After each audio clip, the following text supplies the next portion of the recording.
Greetings and welcome, guys, gals, and non-binary pals, to episode 397 of the Words About Games podcast, a weekly gaming podcast for Words About Games.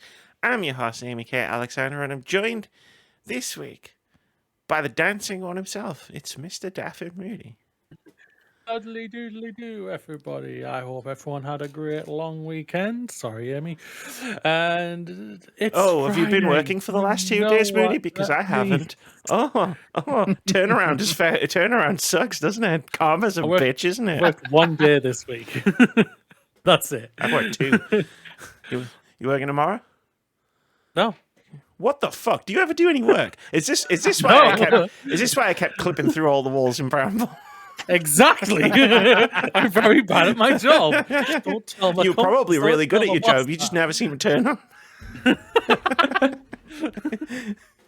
I'm that good. I don't need to turn up, and then everyone else there is just like, yeah. You're just in Timberlake in the social network. You turn up, you tell them to change the name, and then you leave again. I take that on out of the name. Yes, exactly. It's Friday. You know what that means. It's video game day, but also it's Star Trek Day. Live long and prosper. Star Trek Day was Star Trek Day now, right? Apparently, yeah. As we're At the time recording. Yeah. Yes. It's Star Trek Day every day as well. That's Just like video game is. Don't tell everyone video game day is every day. Then it's not special anymore. That's been this week for me. Sounds like it. All right, I gotta make sure I get this pronunciation I was taught right, because we're also joined by the Unny boy himself. Did I get it right? Nailed it. It's Mr. Vitz Patel. Well, that's good, gamers. Watch out for bees and quicksand. Unny. That's what I'm getting wrong. I'm getting the second. Honey, love.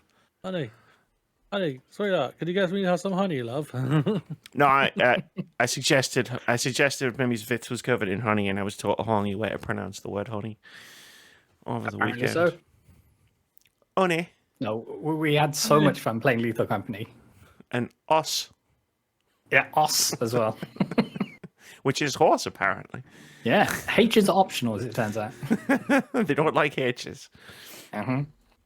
Or R's. How's it going? How's everybody doing? Not bad. Not good. How about yourself? I'm tired. I don't know why. Tired, you don't know why. Yeah, I've been chilling for the last couple of days, so I don't know why I'm tired. Just playing video games. I haven't really left my flat even when I worked, because I just worked from home today. Have you seen some daylight or? Yeah, I saw daylight because I had to take dogs out. Okay. You walk them around his little foyer area. Exactly. Till they go dizzy.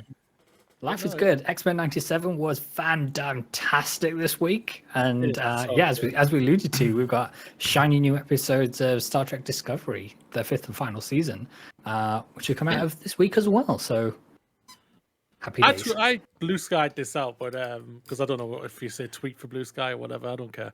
It's all the same. Yeah, basically, yeah. That there's some banging shows out there right now. Like I've always loved the Bad Batch, Star Wars' Bad Batch, and that's the final season this year for me, and it's just been nothing but a great season so far. You've got this amazing called Shogun, which is just fucking amazing. I've got those episodes queued up. We've got like 7 episodes ready to go, but yeah, it's finding the time. Yeah, and then you get X-Men 97, which is just like, I wasn't too sure about this first episode, this latest episode, because at the beginning I was just thinking, wait, they're putting two stories in one episode. Yep. But no, it worked. It worked really well. Not an A plot and a B plot. Jubilee's amazing. Yeah, I love her with all my heart. Finally, like she always had time to shine in the original series and everything like that. But she was never one of the prominent ones, and I think that hopefully with what they did with this episode, it's going to hopefully push her forward to becoming a prominent member this time, more further than she was. As I understand it, like the original It's only series 1 was year since she's been there. We keep forgetting this. That's It's been 20 years for us, or 30 years. But yeah, it's like she's only been there for 1 year. So yeah, as I understand it, the original series mostly devoted time to Wolverine and his friends did stuff. But yeah, it's good that Jubilee's getting her time to shine, as she damn well should. I can't wait to see what they do next. It has been such a banging season. And like you said, Vitz, Star Trek is back. So we got Star Trek on as well, so it's all good. So wobble your hands around like Mr. Saru. You walk. He's probably happy that he doesn't have to do that makeup anymore. It's the final season. He's on stilts all the time. He's got one heck of a makeup to put on all the time. I bet when he didn't have to wear it for that one episode in season 3 or 2 episodes of season 3, he was like, God damn, I can relax. It's Doug Jones. He's always doing that shit, though, and he like. I know he loves prosthetics. I do forget that it's Doug Jones, and he's like, oh, I was a merman in The Shape of Water, so if I can do the that. Oscar-winning Shape of Water. It's some damn respect on, Shape of Water. Yeah, on that fish yeah. fucking film. You know how he's talking about films today? Well, transcendentally, we're talking about films today. That is one that'll be on the list for me to catch up. Should be. Shape of Water is a banging movie. It really is. It is really a good movie. Certified. Like I stand by that. The lady in that movie who played Death should have won an Oscar that year. There's a scene that just I felt everything she was saying with her hands and everything, obviously because she was obviously deaf, and I was just like, "Yep, if she doesn't take the statue home, there's something seriously fucking wrong." Well, and something was seriously wrong that day. As we know, my dear Moody, much like police officers, all award shows are bastards. I'm trying to remember, who did she lose to? I have to Respect. This now. That's a Cheers. Cheers. I'll drink to that. So okay, so that would be that one. So it'll be Oscars. Was it Meryl Streep? I feel like if I just guess Meryl Streep, I mean, odds are in my favor. That's true. She lost to Frances McDormand for the 3 billboards outside. 3 billboards. No, that's fair. Which is a banging movie as well. So when I look at it, the thing is for me, I now know why I say to myself why I wish she wouldn't, because like I say, for me, she was the better performance that year. But at the same time, I'm just like, Francis, you've already won an Oscar. Fucking step aside. I was all prepared to get outraged with you, Moody, and then you said it was Frances McDormand in that film, and I was like, no, sorry, I can't get outraged at that. Yeah, I can. She's amazing. I'm still tilted that Angela. 2 years later, I think, if I remember rightly, which she was amazing apparently in that movie, but I didn't see it. So, but no, can't fault him. I was going to say I'm still tilted that Angela Bassett still hasn't got anything. So, give the damn lady the props. Yeah. She probably ain't gonna get anything now. She ain't gonna get it for the performance she did for Black Panther 2. She ain't gonna get it or anything else, I don't think. Not that she doesn't have it in her. She's an amazing actress. If you bring that right script with her, I'm sure she'll knock it out the fucking park. So it's one of those "what do I need to do" moments. Do what Leo did: eat real meat. That's basically what he did. It's method acting, and then there's whatever the fuck that was. Yeah. He went inside a very real looking carcass of a horse when it wasn't a real horse. But yeah, it was. Then Star Wars like fucking 40 years ago, man. Yeah, nothing impressive about that. He was almost Anakin Skywalker. God. Oh yeah, he was the first choice. Did he have a terrible bowl cut in that one? No. He was the first choice, but I believe. Oh really? Right. Okay, yeah, he was the first. He was Lucasfilm's first choice to be teenage Attack of Clones and Revenge of the Sith Anakin Skywalker. And to my knowledge, I believe he didn't pick him because he was too famous. Good. That probably for the Titanic and best. that Romeo and Juliet era, that is too famous of an actor. And nobody was coming out of that role looking good. The only person who really who's come out looking good is Ewan McGregor. Oh, 100%. Yeah. It was, but And Liam Neeson, but his character died, so it's like, yeah. Anakin Skywalker's dialogue was way too badly written. Nobody could have done a good job with that. It's the same with Natalie Portman. Like, Yeah, they did her dirty as well. She had no chance. She's never done good in a franchise. No offense to her, she's a fabulous actress, but she's never done great. She in just needs to franchise. keep doing weird as fuck Darren Aronofsky films for the rest of her career. Yeah, Or pretty mumblecore much, stuff like that Zach Braff film. Yeah, don't go near any Star Warses or Marvels, anything. It just doesn't work for you. Yeah. I really enjoyed her chemistry with Hemsworth, though. I thought they two were clicking on screen. Look, For me, that only happened when it came to the fourth movie. that Right. I don't first, think it really worked in the first and second movie with them personally. look, right, that first Thor movie, it gets too much hate. Like, it does. Oh, I love that. I first love Thor that movie. First Thor movie is amazing. It's I enjoyed that it's film. a story of fathers and brothers, which is a really good story. It works really And well. the man is jacked. It gets worse, man. It gets more jacked the further it goes in each film. Disgusting. In so many of the right ways. I can't wait to see what Hemsworth disgusting. in the next... Yeah. It's what, Hemsworth like is 2010, I want to say, and like Richardson is just making notes of how big Hemsworth is. Right? Okay, yeah, target yeah. acquired. Yeah, target acquired. Oh, I locked on years ago. But anyway, but no, I'm very much looking forward to what Hemsworth's going to do in the Furiosa movie, the Mad Max spin-off. Me and the missus saw Kong and Godzilla over the weekend on Good Friday, and the trailer came up for that movie, and I was just like, "Yo, there's no doubt, Anya Taylor-Joy, she's a goddess, and she can't do anything wrong." And I'm looking forward to seeing what she does. And she's like, no doubt, an Oscar in the future for her. I'm very much looking forward to what Hemsworth does as the villain in this movie, because I think when he's done villain, he's really good. And I'm really looking forward to it, because I think he's just like, "Oh, I don't have to change my accent. G'day, mate." And he didn't have to move. He didn't have to fly off anyway. They filmed it all in Australia for him. So it's like, yay! Oh, that's Mad Max, isn't it? There you go. Yeah. All of the Mad Maxes have been filmed in Australia. So yeah, I'm looking forward to that. It's the first time I'll ever see it. I'm looking forward to a Mad Max movie. Yeah, because I'm not sure if it's a me problem, but I watched Fury Road and I thought, okay, that is a film of all time. One of the films of all time. The thing about me, I'm not the biggest Mad Max fan. I never have been or anything. It's awkward to watch the Mel Gibson Mad Max films in the current day. I can understand. But when it came to the Tom Hardy one, I was looking forward to it. One, the trailers and everything made it look spectacular and everything, which is just like, fantastic. But I'm a huge Tom Hardy fan. Barely talks. And he's not the focus. And he's not the fucking focus in the movie. Good. Which really annoyed me.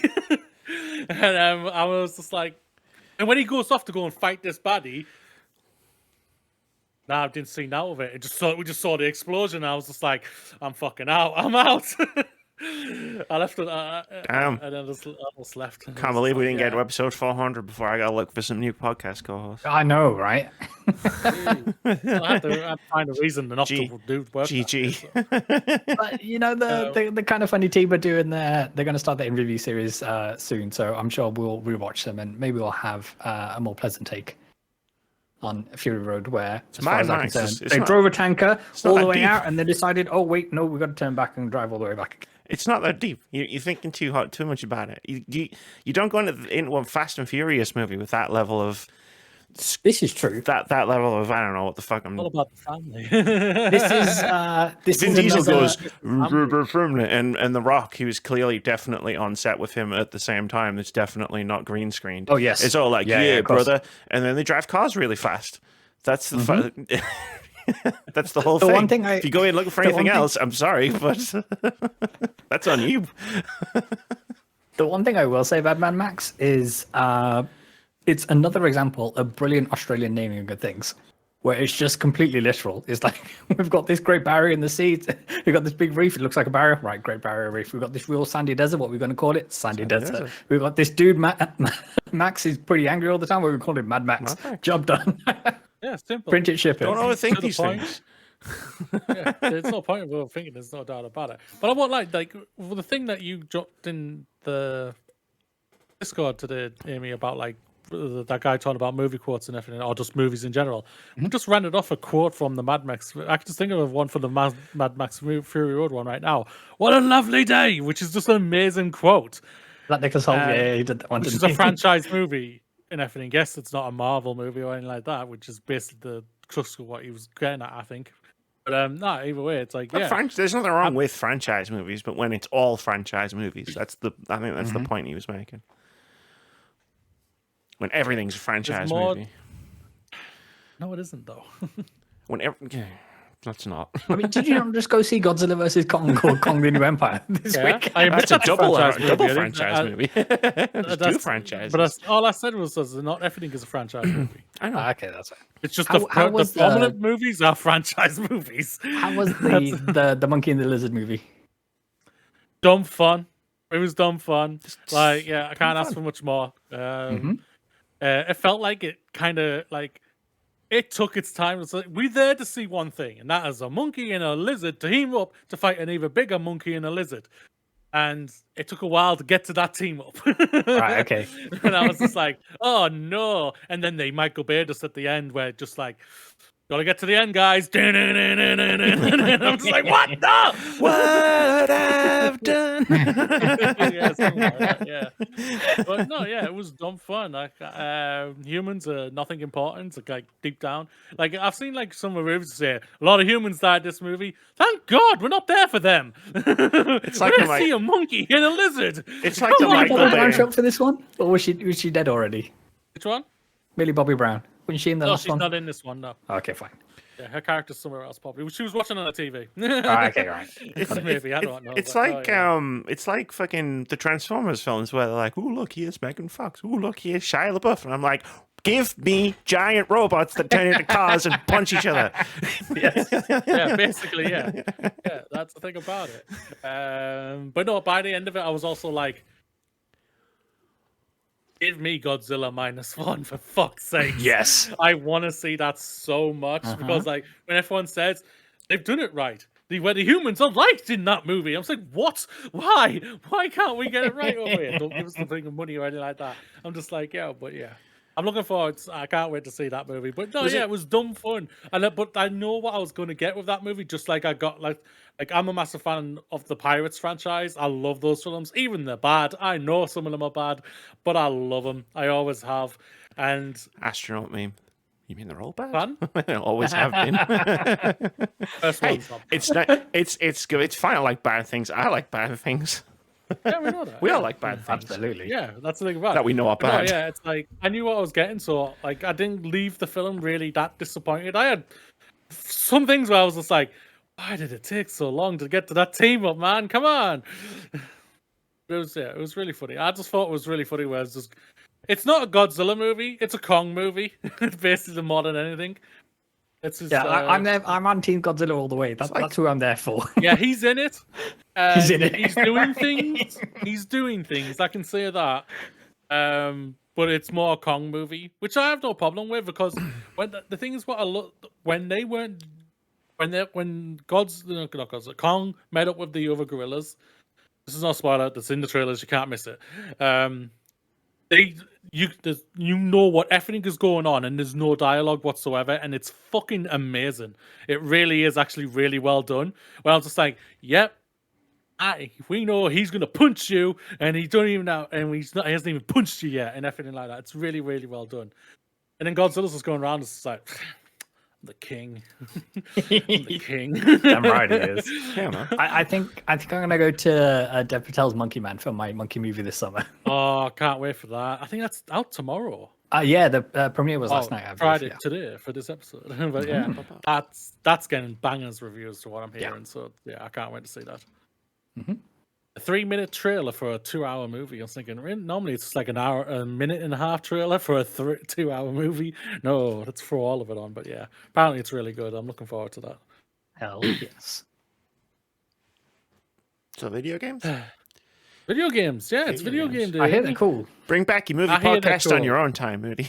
X1097 said video games are cool. Video games are cool. You said, yeah. You said anyone who doesn't like video games is bad at them. Yes. Did X-Men 97 say get good? Yeah, basically, yeah. Okay. You said it with a whole goddamn chest. Jesus. How good were her powers, by the way? Not Her bad. older self. They were so good. They made fireworks look awesome. As if because they usually look terrible. For her powers, no offense, I always thought they looked pathetic. I'm not gonna lie. Moody, I'm a Cyclops dude. immediately after this podcast ended last week, when we finished recording it, I dropped a wall of text on y'all. Yes, you did. Yeah. And normally, my walls of text just get ignored, which is fair, because, yeah, that makes sense. They're usually nonsense. But you kept responding to me, and we had a big, long talk, literally 30 minutes after we finished recording. Yeah. Funny that, isn't And it? then you were like, let's talk about this on next week's podcast. And I was like, okay, sounds good. I don't think anything's going to happen. And nothing has happened. And nothing the world happened. hasn't ended See? for the video So you game remember when that industry. happened last time? Not my fault. Not my fault. Yeah, a little bit of your fault. Can't be my fault. Anyway. We didn't replicate the bug. I haven't been there to test it, Amy, so we don't know yet. Hold on, I'm just going to try and run through my wall real quick. So yes, the awesome conversation that we were having was, is Xbox Game Pass still worth the money? It's a controversial question. Pitchforks already coming from the Xbox fanboys. Hear us charging out. at us. It's okay. They're distracted trying to defend 30 frames a second in Hellblade 2 this week. It's fine. Just hear us Get over out the before 30 you frames hit that together. dislike button, before you shout at us for, like, we're just asking the question and we're going to have a talk about the answer to that question. Because we had a lot of thoughts last week. I had a lot of thoughts last week. Uh-huh. When I realized I hadn't downloaded a Game Pass game since January. Yeah, I just downloaded one this week, obviously, to play a game that I'm going to be reviewing, Open Roads and everything. But I hadn't played my Xbox, it said, since last year. And we're 4 months into the year and everything. I had to update it. I'm terrified of what mine's going to do. It's like, you know when you, like, abandon your Animal Crossing island and you go back after a few months and everyone gives you shit? Like, I haven't played my Xbox since Christmas Day.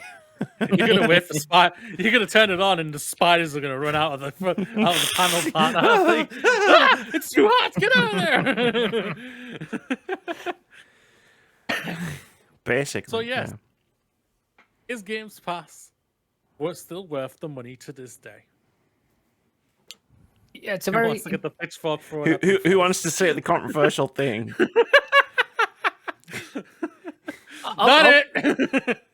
I'll jump on this grenade. So, obviously, everybody talks on about how Xbox Game Pass is the best value in gaming, and for those who are finding the games that they want to play on there and are using the service and downloading the games like all the time and all the rest of it. Yes, I think there's no question that can be made to say it's not worth it. But the point of this discussion is that it's a lot more subjective and a lot more nuanced in terms of. Personally, I was an Xbox Game Pass subscriber for all of these fabled Xbox exclusives that I hadn't had a chance to play because I hadn't had an Xbox since the 360. And I for console games I use my PlayStation kind of thing, and because I got a PC now, I thought, you know what, let's get Game Pass and then try and see what all the hubbub was about. So the first titles I really dove in on was Starfield, and then Forza Motorsport or Forza Motorsport 8, depending on your nomenclature. And these were supposed to be Xbox's biggest and best titles. We were talking, Todd Howard's out there talking about games generation and all the rest of it, and the expectation was obviously after Redfall kind of pooped the bed, as it were, that Starfield's going to be the one that not only would save Xbox, it would save video games and all the rest of it. And I gave my own review on this very show, and while I enjoyed my time with it on the whole, it didn't really leave me wanting more. I'm not thinking about that game and all the rest of it. And then I've also waxed lyrical about how broken Forza is, and I thought, you know what? As we had this discussion at the end of last week, kind of thing, I will dip back into Forza to see have they fixed it, because they released a new series of updates and all the rest of it. And in short, no, it is still broken. It still handles like a trolley missing a wheel. So, in all, outside of the indie titles that I found, and I think for the indie space, it is still there for me in terms of the value, but it is still few and far between. And it's one of these where I'm sure it's an argument that many of us are going to make. The savings that we're making on these indie titles, these are obviously, I say obviously, they are less expensive to begin with. So I think, therefore, the value proposition of Game Pass is lower than if you're getting quote-unquote AAA games, which would retail for, £70, $70 wherever you are, that kind of thing. And for me, that has all gone out the window. And I know we're going to get to Yakuza. We're going to get to Like a Dragon, don't you worry, dear friends. But as it stands at the moment, it is not. However, my partner has been getting the most value out of Game Pass because predominantly a PC gamer.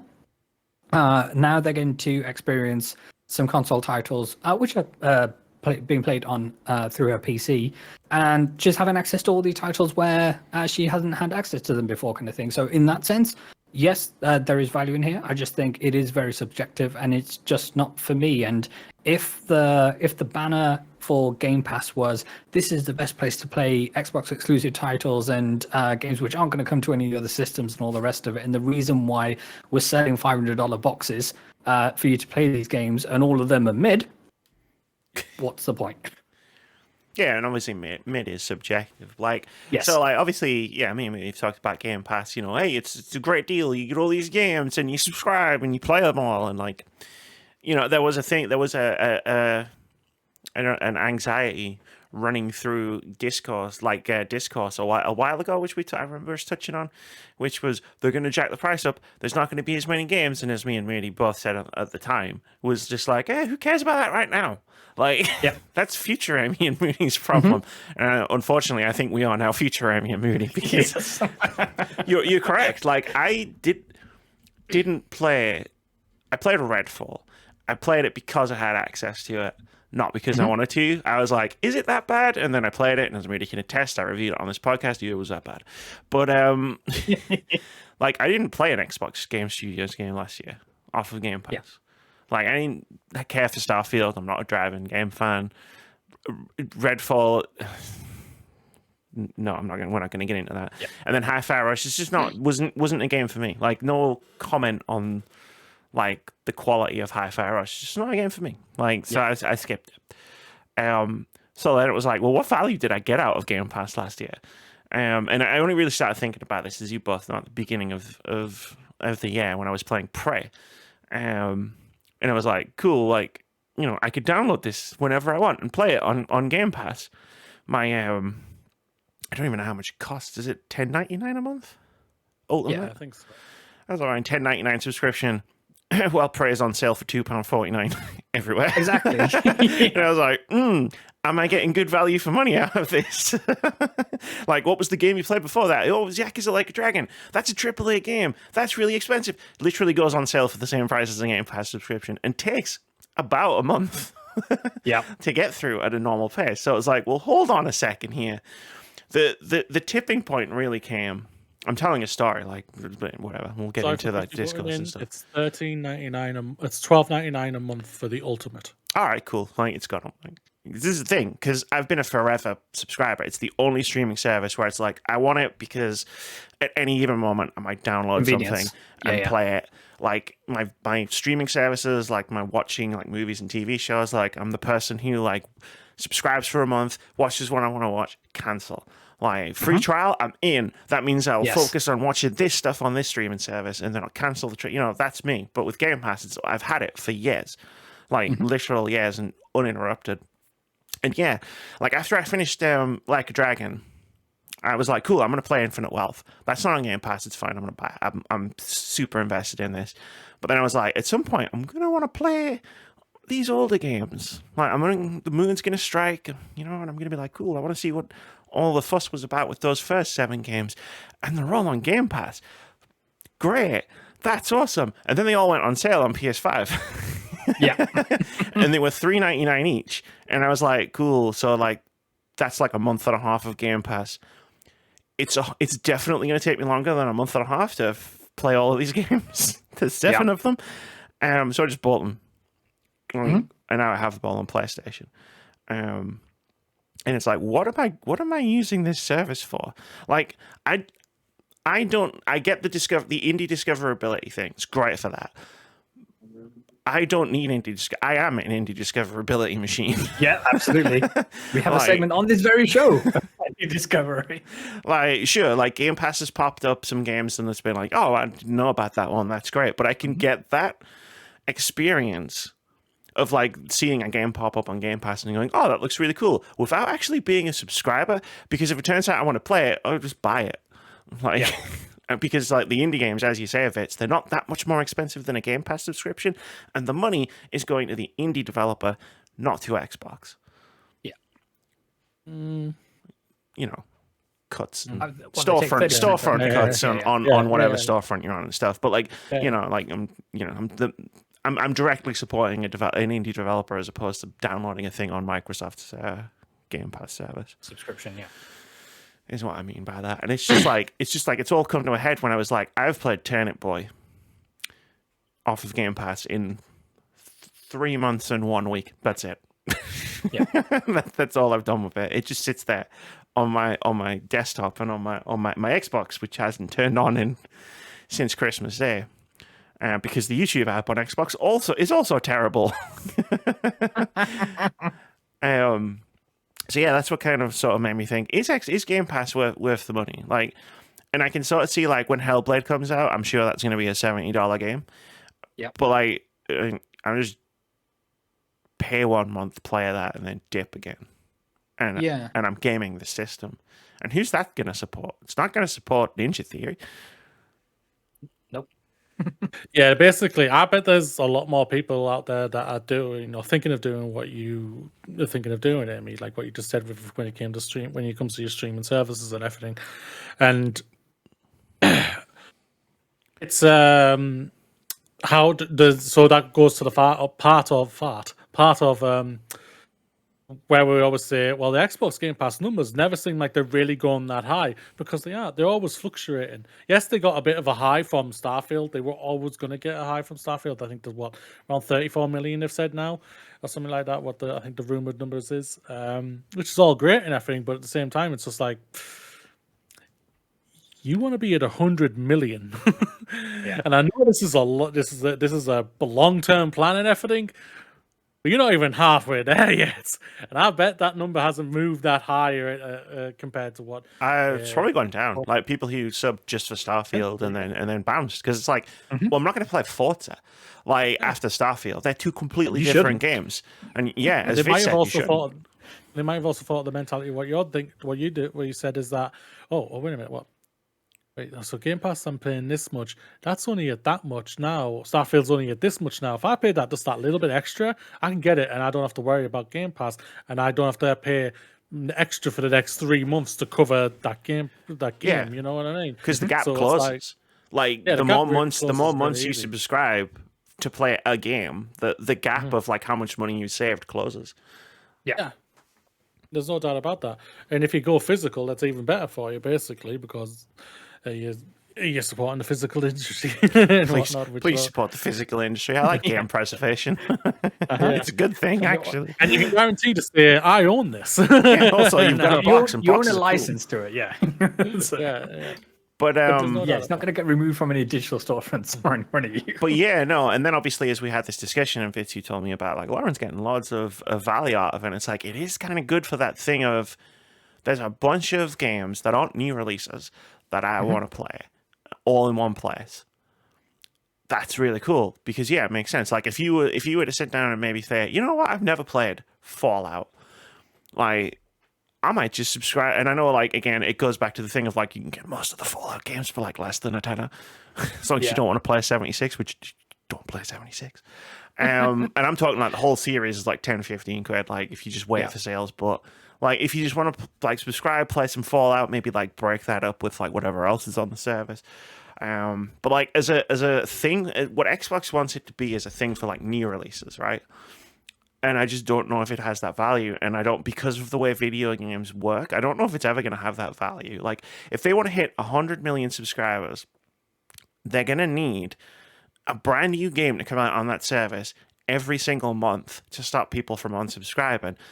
And that game has to appeal to 100 million subscribers. Yep. It can't be like going from Starfield to Forza, where it's like, these are two completely different markets. And there'll be some overlap, there'll be some crossover between people who like both of those types of games, but like that Venn diagram it's not big. Like, that crossover ain't that big. And then it's just like, well, how do you account for that? Because, like, Netflix and Paramount and all the other fucking streaming services like Disney Plus and stuff, they, like, because of the way TV shows and movies are made, they're constantly pumping out tons of new, like, shows and movies to put on that service. We can't do that with video games. Because video games they acquired all of these publishers and studios. Yeah, this is the whole point. And now the catalogs are on Game Pass. Where is the food? And the catalogs are on Game Pass, and that's awesome. But again, it's like they acquired Bethesda, and most of Bethesda games are on Game Pass. But most Bethesda games are so cheap to buy. Yeah, that it's like, if I want to play Doom, why would I subscribe to Game Pass when I can just buy Doom on sale for less than the cost of Game Pass? Yeah, it's to your point earlier that the reason that Game Pass is a thing and it exists, it's convenience at the end of the day. It's to what you said, that it's always there for you, and you know that if no matter where you are, you can download a game where at ease, and it'll be ready to go by the time you get home, that kind of thing. And it's one of these things where it's for everything's there, it's easy of use. And what we're hearing now is the more worrying stuff is that when Xbox would go to various different publishers and studios and say, okay, we want to feature your game on Game Pass. Here is a nominal truckload of money. Here you go. From what I understand, all that's not happening anymore. And it's kind of, okay, so if that's also not happening on the back end for the developers and the publishers, so then where is the value for them anymore? I accept that, any revenue up front is better than speculative revenue that you may or may not get on sales to digital storefronts and not having to pay 30% to PlayStation or Xbox or Nintendo or whatever it is, kind of thing. But if that number is also going down, then it's kind of, okay, so the inherent value for the developer is also lower. So if it's lower for the player and lower for the developer, who's it helping? That was a weird pregnant pause there. It was like, is Moody gonna answer that? It really ultimately depends on what money they get for the developer gets at the end of the day. Yeah. Like, obviously, we've seen from the Xbox leaks last year and everything that we saw, like, just of the potential of what certain games they want to try and get on this thing would cost. And like, some of them were like EA's and Ubisoft games, which would cost them over hundreds of millions of dollars to get these certain games on Game Pass, which they're never, EA and Ubisoft are not going to allow to go on there at this amount of time. Yeah, Xbox Game Pass is amazing for the indie games out there and everything. And for the, like, what game did you say you played? Potato game? Turnip Boy. Turnip Boy, sorry. He robbed a bank and he's now doing tax evasion. No, he did tax evasion first and then he robbed a bank. Sorry, yeah. When it comes to Game Pass, potentially, I'm taking a guess here that they've put the money they got from Xbox was poised to cover all their costs and everything, and make sure anything from then onwards is basically going to be pretty much mostly profit for them, which is obviously amazing. Obviously, after you take out all the other excesses that they have to pay out with when it comes to their games and everything. which is obviously fantastic. When it comes to like the big AAA games and everything, Game Pass is just like, I think it is a massive double-edged sword to if you are wanting to be able to use it and everything, because for me, I'd rather like just right now, like what we all just did. We've just all bought Final Fantasy VII Rebirth and everything. I have no qualms. I am not disappointed that I bought that. Yes, it didn't work for me and everything like that. I have no problem with that whatsoever. Because for all I know, like I'll eventually give it a go again, and it might click with me, which but what could happen in the future, I think. But I already quote unquote own that kind of. Obviously, it's digital. They can still get rid of it if they wanted to, for that type of thing.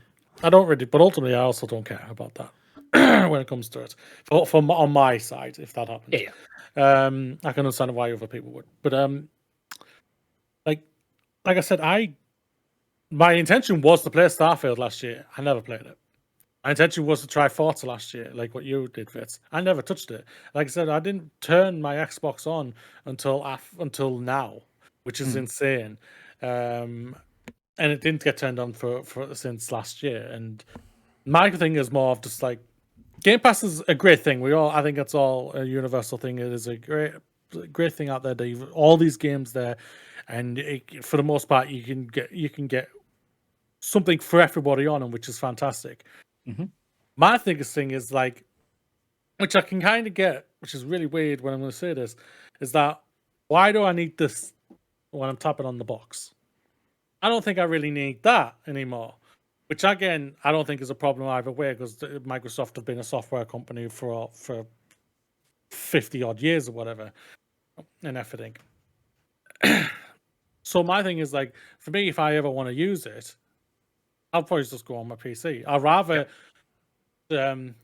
invest in a better PC than getting the box that I have right now, which is literally I'm not using. This is the thing about it. And more in my life now, I'm just like, am I using this? No. Why the fuck do I have it?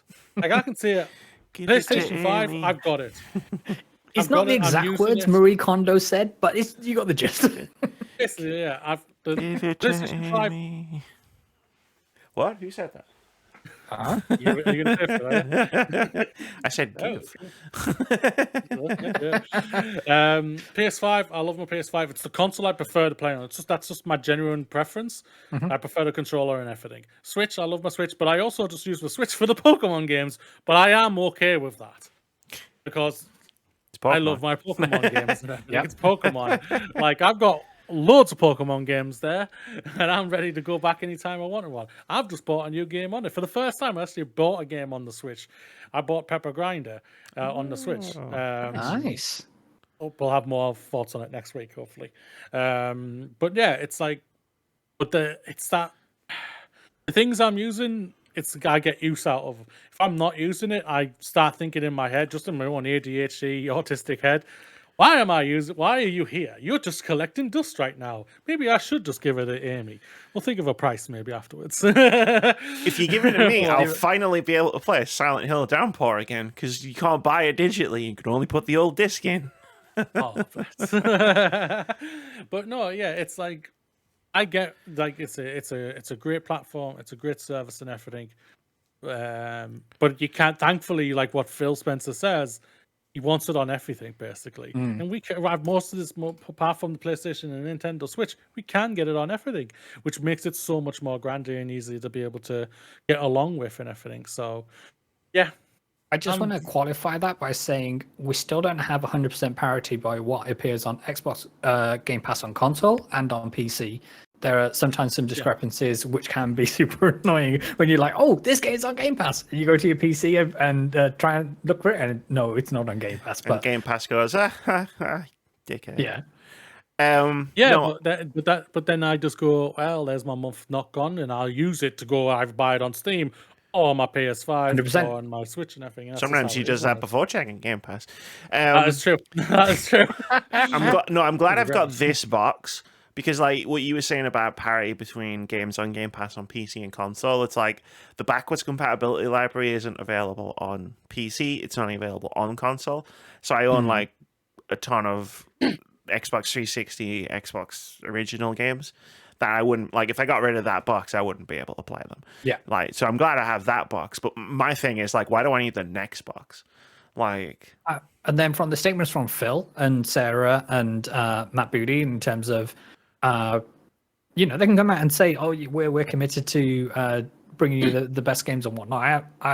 I've seen zero reason from them as to why anyone should buy the next console that they're going to put out. right? It's like I could play Halo on PC, like Yeah. wherever that went. Like, But the thing is about it, what you just said though, Amy, I can completely understand where everyone says, "Why do I need the next console?" and everything like that. Just like what you said in the Discord and everything like that, you can get an Xbox console and a 360 and the Xbox One for practically 200 quid. yeah. It's like, why would I buy a Series X? And that's cheaper than the S. Yeah, I can get all 3 consoles cheaper than a Series S. Now, admittedly, the flaw in that plan is rare games are expensive, but not a lot of Xbox games are that rare. Like, it sucks for me to be like an old game enjoyer because the genre I enjoy most is JRPGs, and JRPGs tend to be the most expensive old games you can buy, which sucks for me. But but with Xbox games, like, yeah, you can probably pick up the entire Halo franchise for less than the cost of the Master Chief Collection and play them on their original hardware. Now, I would rather play the Master Chief Collection personally, but I mean, you can still do it. Like, that's pretty cool. But like, yeah, in terms of like backwards compatibility and stuff, like I got Lost Odyssey when it was going free on the Xbox store. Like, I got Blue Dragon for like £2. Like, I bought a bunch of the old Resident Evil games for better or worse for very cheap. And they just, and as Todd Howard says himself, they just work. Like, I just boot up a game from one of 4 console generations. So I'm really happy I have this console. For that reason alone. It's just like I bought it as the intention of it being a Game Pass machine, and I've stopped using Game Pass, which is super awkward. That's the thing about it. Like, I don't care about my Xbox console. I'm just like, really, I probably should just sell it because I'm not using it. And when it comes to I'll trade you for this Bulbasaur and a Christmas hat. Ooh, you do love a Bulbasaur. I paid for that. I've returned that money. Damn. I'll throw in a Vault Boy bobblehead. I've got 2 of them, so I only need 1. I'll dust it first. You like Fallout, right? How about an analog stick for an Xbox Elite controller? Ooh. It's like the thing is about when it comes to Xbox, the cheapest model, the less powerful model, is the one that everyone's buying for the most part. Compared to, and like I saw freaking I can't remember who was on the Gamecast this week. Literally said everyone prefers the more powerful one. No, they don't, because the S is selling more. You muppet. I think everyone prefers the more powerful one, but like, it's like, what can I afford in the moment? Like, do I regret buying an S over an X? Yeah, because like the backwards compatibility thing. But is that worth £200? No, it's not. At this point in time, absolutely not. No, definitely, completely agree there. But no, that's the thing about it. It's just like, but I'm at the point, because there was one other point that I made last week in the chat that I want to make here. Like, because I'm at the point where I'm looking at what I thought was $10.99. It's actually more. Like, I'm at the point where I'm looking at my $12.99 a month and going, am I better off taking that money and spending it on buying games instead of buying an Xbox subscription? Because the option is still there of when an amazing title comes to Game Pass, you can just re-up for that month. I can just have that money and go, well, I've got this money here that I've been spending on Final Fantasies. Here you go, Xbox. So I'll play Hellblade instead. The thing is, sorry for putting in, we do another thing though, you and me, Amy. We have Boomerang. It's true. But you can put your money towards that and not even save your money by not even putting on Game Pass. Because then, if you had an Xbox that did physical discs, you could just then rent Hellblade from there, and you know what I mean, and all the other games that are going to be on there for it. Well, that's it, isn't it? Because it's like, I bought Infinite Wealth because Boomerang didn't send it. I don't regret that purchase. Like, I would never have regretted that purchase. That game is fucking amazing. Game of the year so far. But like, yeah, it's like, but is Game Pass, or not is it, because obviously I haven't used it for the last 4 months, so I guess, was Game Pass, when I was using it regularly, downloading games, was it giving me a worse experience with gaming because I felt like I had to get my money's worth out of it. So when new games were dropping and I was downloading them, even if I was like, do I really want to play this, or am I just downloading it because I can? Should I have bought could I have bought something else that I would have preferred to play, like Redfall? Yes, please. Like, I downloaded Redfall out of sheer curiosity. Would I have bought that game? No, I wouldn't. I wouldn't play that game if Arcane paid me to play it, and I'm one of the biggest Arcane fans in the world. That you are. But Now Yeah, you but see- saving your money by saving the $12.99, you could have just rented it from Boomerang. I mean, no, I couldn't because I don't have a disc to play. No, if you had a disc. You know But what I yeah, mean? if I had the disc console, sure, like, I could have. But like, could I have taken that money out and bought, I don't know, some indie game that I would have enjoyed more? I don't know what came out around the same time, but you know what I mean? Like right now, like, let's say it came out right now and I downloaded it with my Game Pass subscription. Could I have taken that money out and bought Pepper Grinder instead and had a much better time playing Pepper Grinder? Like, how is it influencing my decisions on what games I was even playing? My silly brain is, was it worth the bandwidth downloading it? What could I use those bandwidth for to download instead? I mean, I'm at a weird point in my life where it's like I'm playing way less new games. I'm playing way more old games. I'm generally like going off of vibes, and I'm not going, "Ooh, this game came out. It looked kind of interesting." I'm going, "What the fuck do I fancy playing?" And then just scrolling for a bit and going, "Ah, that one." The thing is about it, when you were doing all the things with Game Pass, it was years ago. It was Even just last you were year. still doing reviews and everything. And that's the thing, you know. And now you don't do that. Like, you just it. You're playing less more games now, and you're able to focus on more games that you want to play than compared to the ones that you don't really want to play. Instead of trying to be part of the conversation. That's and that everything, game. I mean, I you gave know? that up when someone shouted at me for trying to be part of the. Well, you know what? Yeah, you know what I mean, though. Yeah, but yeah, it's like, but you're not doing that anymore. Now you just play it because you want to, because that game interests you. If nothing really of significance, or you are able to get it a different way, or heck, just buy it if you wanted to, Perish the thought. you know, then Game Pass is right now probably for you is a waste of money. For me, it is a waste of money. For me, it's an incredible product, and I think if you are basically a primary Xbox player, you are going to have nothing but great times, I think, with this and everything, because you're going to you've got a plethora of amazing games on there. But for me, who's not playing Xbox, who preferably plays on PlayStation 5 or heck even Nintendo Switch, and can just do most of the things if I wanted to on my PC, but obviously I know there's a discrepancy between them. But as soon as that gets sorted, which will probably get sorted eventually, where it's just going to be day and day with everything, then it's just like the sky's even more the limit and whatnot. Yeah, I'd like fully accept that we're in cherished positions where we have access to multiple systems and all the rest of it, and that's not the case for everyone. But like for PS Plus, when I gave them when they announced their price hike middle of last year, I want to say that was, I said, okay, I'm subscribed to the end of January, so you've got until January to demonstrate why I should still subscribe to your service. And for me, they didn't.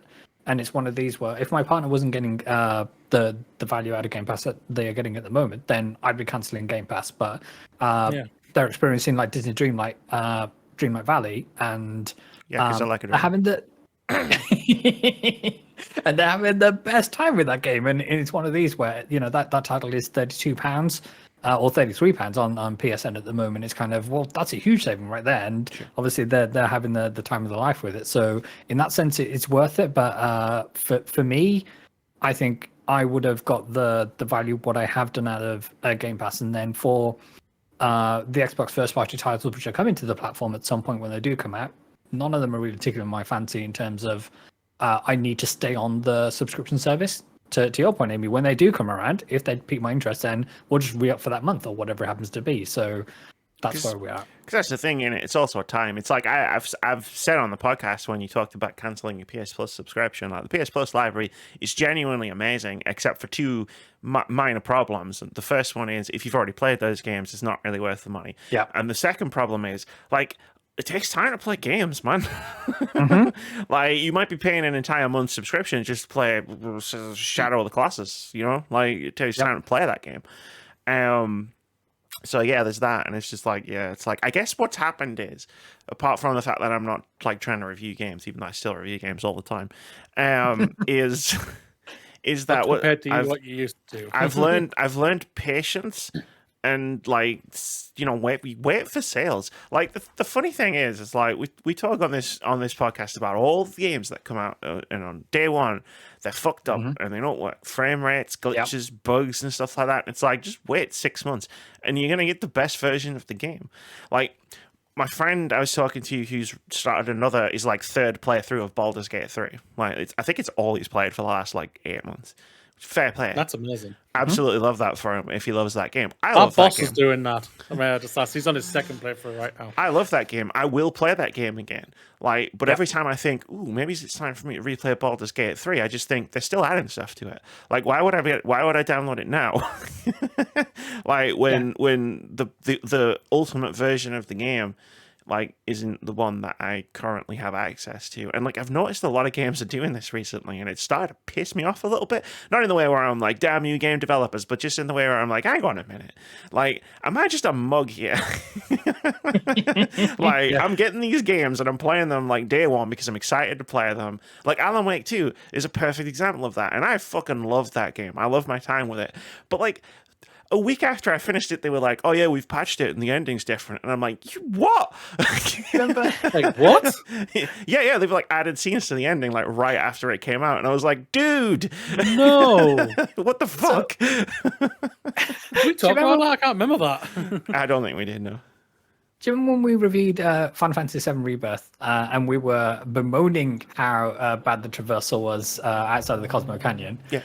And then the week after, in their patch where they supposedly fixed performance mode with soft and whatever the other term was, they fixed the camera controls for that section. It's like, well, fantastic. And I think that so long as you're prepared to deal with whatever FOMO you might get from not being part of the immediate conversation by playing the game, then you're absolutely right. One, you're going to potentially buy at a cheaper price. You're going to play a build of the game which is much more feature complete and have a raft of bug fixes and all the rest of it. And all the spoiler casts and content, they're still going to be there. We're not delisting that content 1 month after we post it, you know? Yeah, we're not Warner that stuff Brothers. will be there in perpetuity. Yeah, that's. But what's starting to like, I've always been okay with, I play the game now, and I know I'm taking it on the chin that like it's not going to be the most optimized version of the game that exists. But like, I think we're straight into a new topic here. Where I'm on a roll and I'm on a well, I was going to say, like, how bad is that? What's starting to fuck me off is I'm not even playing a version of the game that's content complete. Like, and I'm not talking about live service games. That's just how it works. Like, you're never going to get the full game because it's never going to be finished unless it gets cancelled. But like the Alan Wake 2 thing is just the perfect example of just like, if I'd have waited like a month, like I would have gotten the full experience, what I would consider to be the full experience. And like, there's a few games that are doing this, like Slay the Princess. You remember Moody when I finished that game last year, and I was like, I want to go back through and 100% this game. And like, no shade of the devs for what I'm about to say, but they're releasing the final cut at some point, and I'm just like, well, I'll wait then. Like, wait, hang on, why did I play this now when I could have played it a year from now with the final cut and seen everything that the game had to offer? And in this case, I'm not so bothered because I'm going to 100% the game when they release it. But it is that thing of like, I'm getting mugged here by all these game companies. There's no doubt about, like, I know we have literally veered off into a second topic here, which deep down I think is amazing. There's no doubt, like, I think ultimately it comes down to what that game, what you just said, you love that game, and ultimately deep down you're probably not that bothered because you're thinking, I want to support you. I want to support you guys anyway because you've just given me a fucking amazing game. It's the same for me with Vember last year. Like I stated, I would have happily paid 100 quid for Vember because that's how good I thought it was. Yeah. And it's like for all the great games that I've got like in my back library that I love and everything like and whatnot. I would pay 1,000 quid for Life is Strange: True Colors, not just because of what that personally did for me in my life. That's just I love that game, and the developers deserve all the money and love and everything. And yeah, it's just like I think if it's a game that you didn't really click with, I think you're just going, you fucking sons of a bitch. Like if Star Wars, for the last Star Wars game did that, I'll be like, fuck off. No, I don't care. You gave me a broken game, you can fuck off. Apparently you're still broken on PC anyway, so seriously, fuck off. And apparently you're not going to fix it. Apparently, I think they're done. They've got like 3 games to make now. It's like that attitude pisses me off as well. It's just like, no, come back here a second. You're going to clean your room. Yes. See that? About what you've done. He's still twisting on Amy's screen. One from inside himself. That was so funny. I need to take that video back out so Vitz can see it. I got the funniest fucking bug ever. It ruined the story for me, but it was really funny. Yeah, it really was. It was a lot of fun. But yeah, it's like it just comes and goes of like what game is it that really are you going to be okay with? It's true, yeah. I don't think it's just games that you enjoy. I think it's what they're adding, right? It's like I feel like I got the full Slay the Princess experience, and all I'm getting now is like extra. Whereas with Alan Wake 2, it was like literally that moment of, motherfucker, you changed the ending. Are you fucking kidding me? That is a pissed off move. Yeah, there's no doubt about it. If they came out later saying a year later, we're coming out with a extended edition, blah, blah, blah. That's fantastic. Yeah, like a director's cut. Yeah. But change it with an update a week or 2 later. Why the internet was not burning them to the ground? Like, seriously, I know I'm not on the internet barely these days when it comes to social media, but seriously, if I knew about that, I would have been burning them to the fucking ground. That is disgraceful. It really is disgusting. Yeah, but I mean, it even goes down to things like Spider-Man 2 not launching with its full set of features, its full set of accessibility features, which is just like, bro, come on. Like, when, like, we're in this weird thing where we're hyper aware of us getting like unfinished games where unfinished means broken, but it's like we're missing the part where it's like we're also getting unfinished games that work but are missing a bunch of stuff. Like Halo Infinite was missing a ton of things when it came out, like that they added later on, and this wasn't like we have a content roadmap. This was like oopsie doodle, we didn't put all this stuff in our game that we said we were going to put in. And then a lot of developers, everyone's doing that. Let's just be frank. Everyone's doing that. But then that circles back around. I'm not mad at developers. I don't want you to say I was mad at developers, internet. But it circles back around to then why am I playing these games straight away, like, and not waiting? Yeah, I think that's the ultimate question at the end of the day. And for it, just like Game Pass, amazing thing, no doubt about it. Get your money's worth for it, and but if you're not using it, then obviously don't be on it and everything. But yeah, when it comes to games and everything like that, yeah, they aren't really complete or anything. They probably still need like a month or 2 in the Bunsen burner. I don't know why I went there. The raging dumpster fire out back. It's the first thing that came to me. Bunsen burner. It's the first thing that came to my brain. I don't know.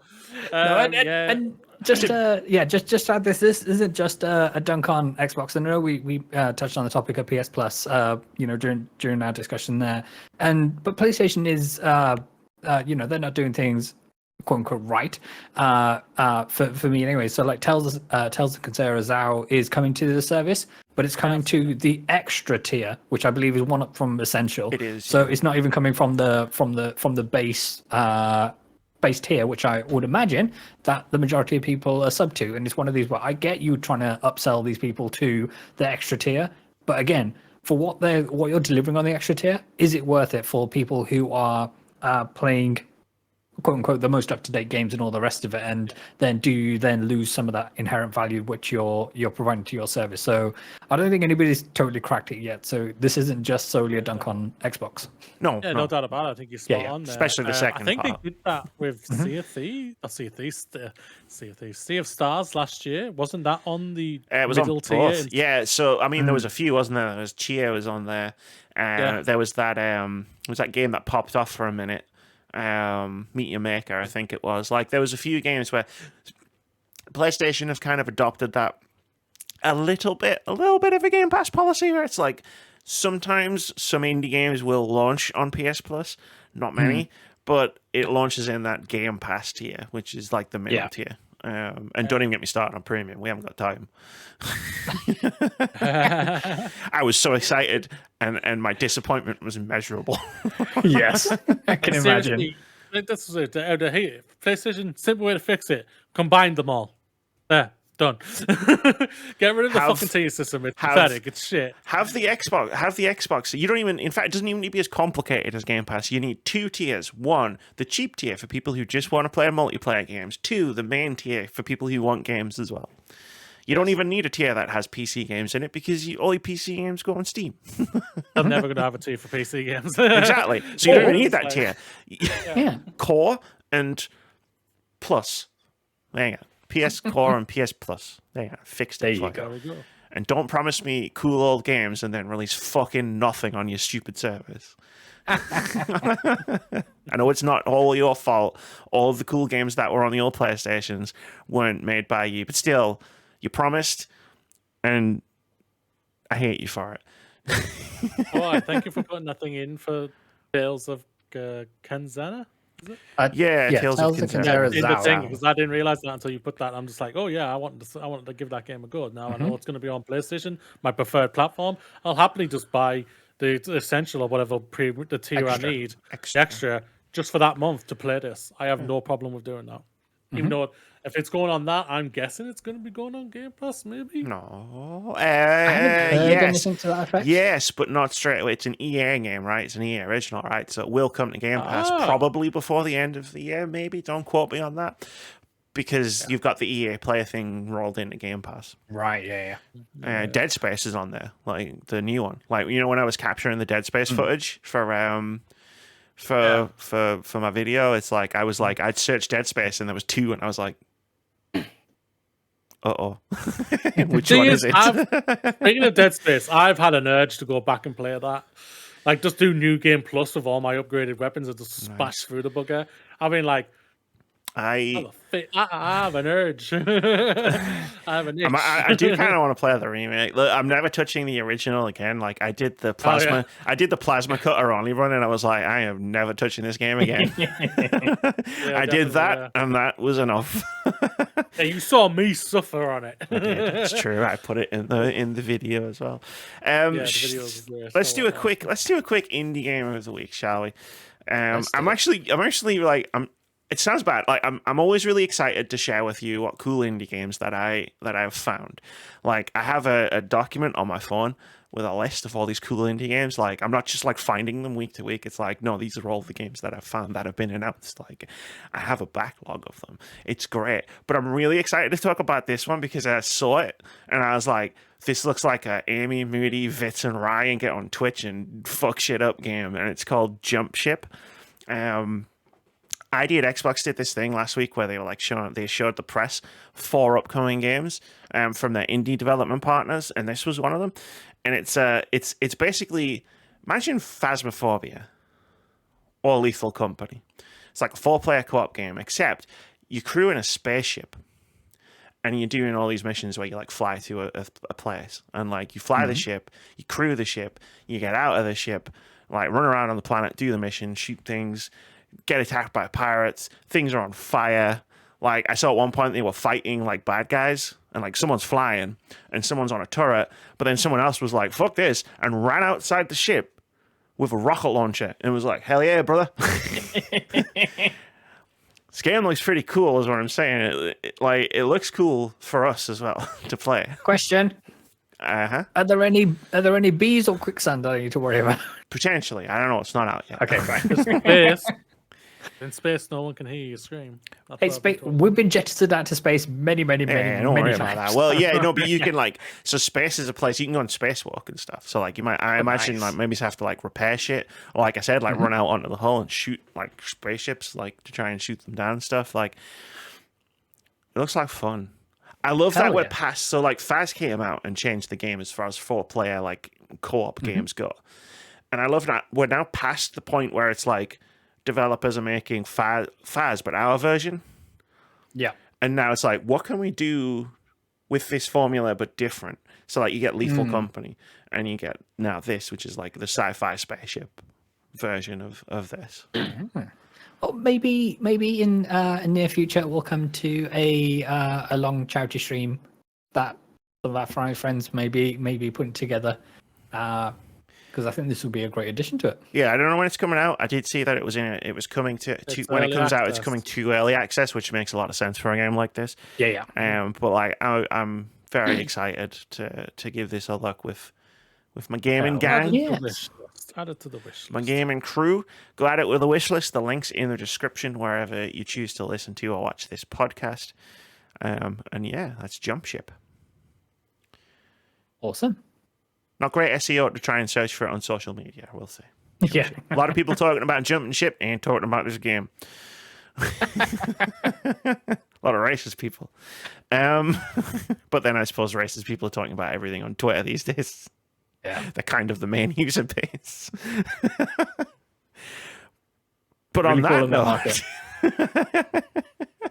on that cheery note, let's take a quick halftime break. We've got tons more cool stuff to talk about in the second half of this podcast.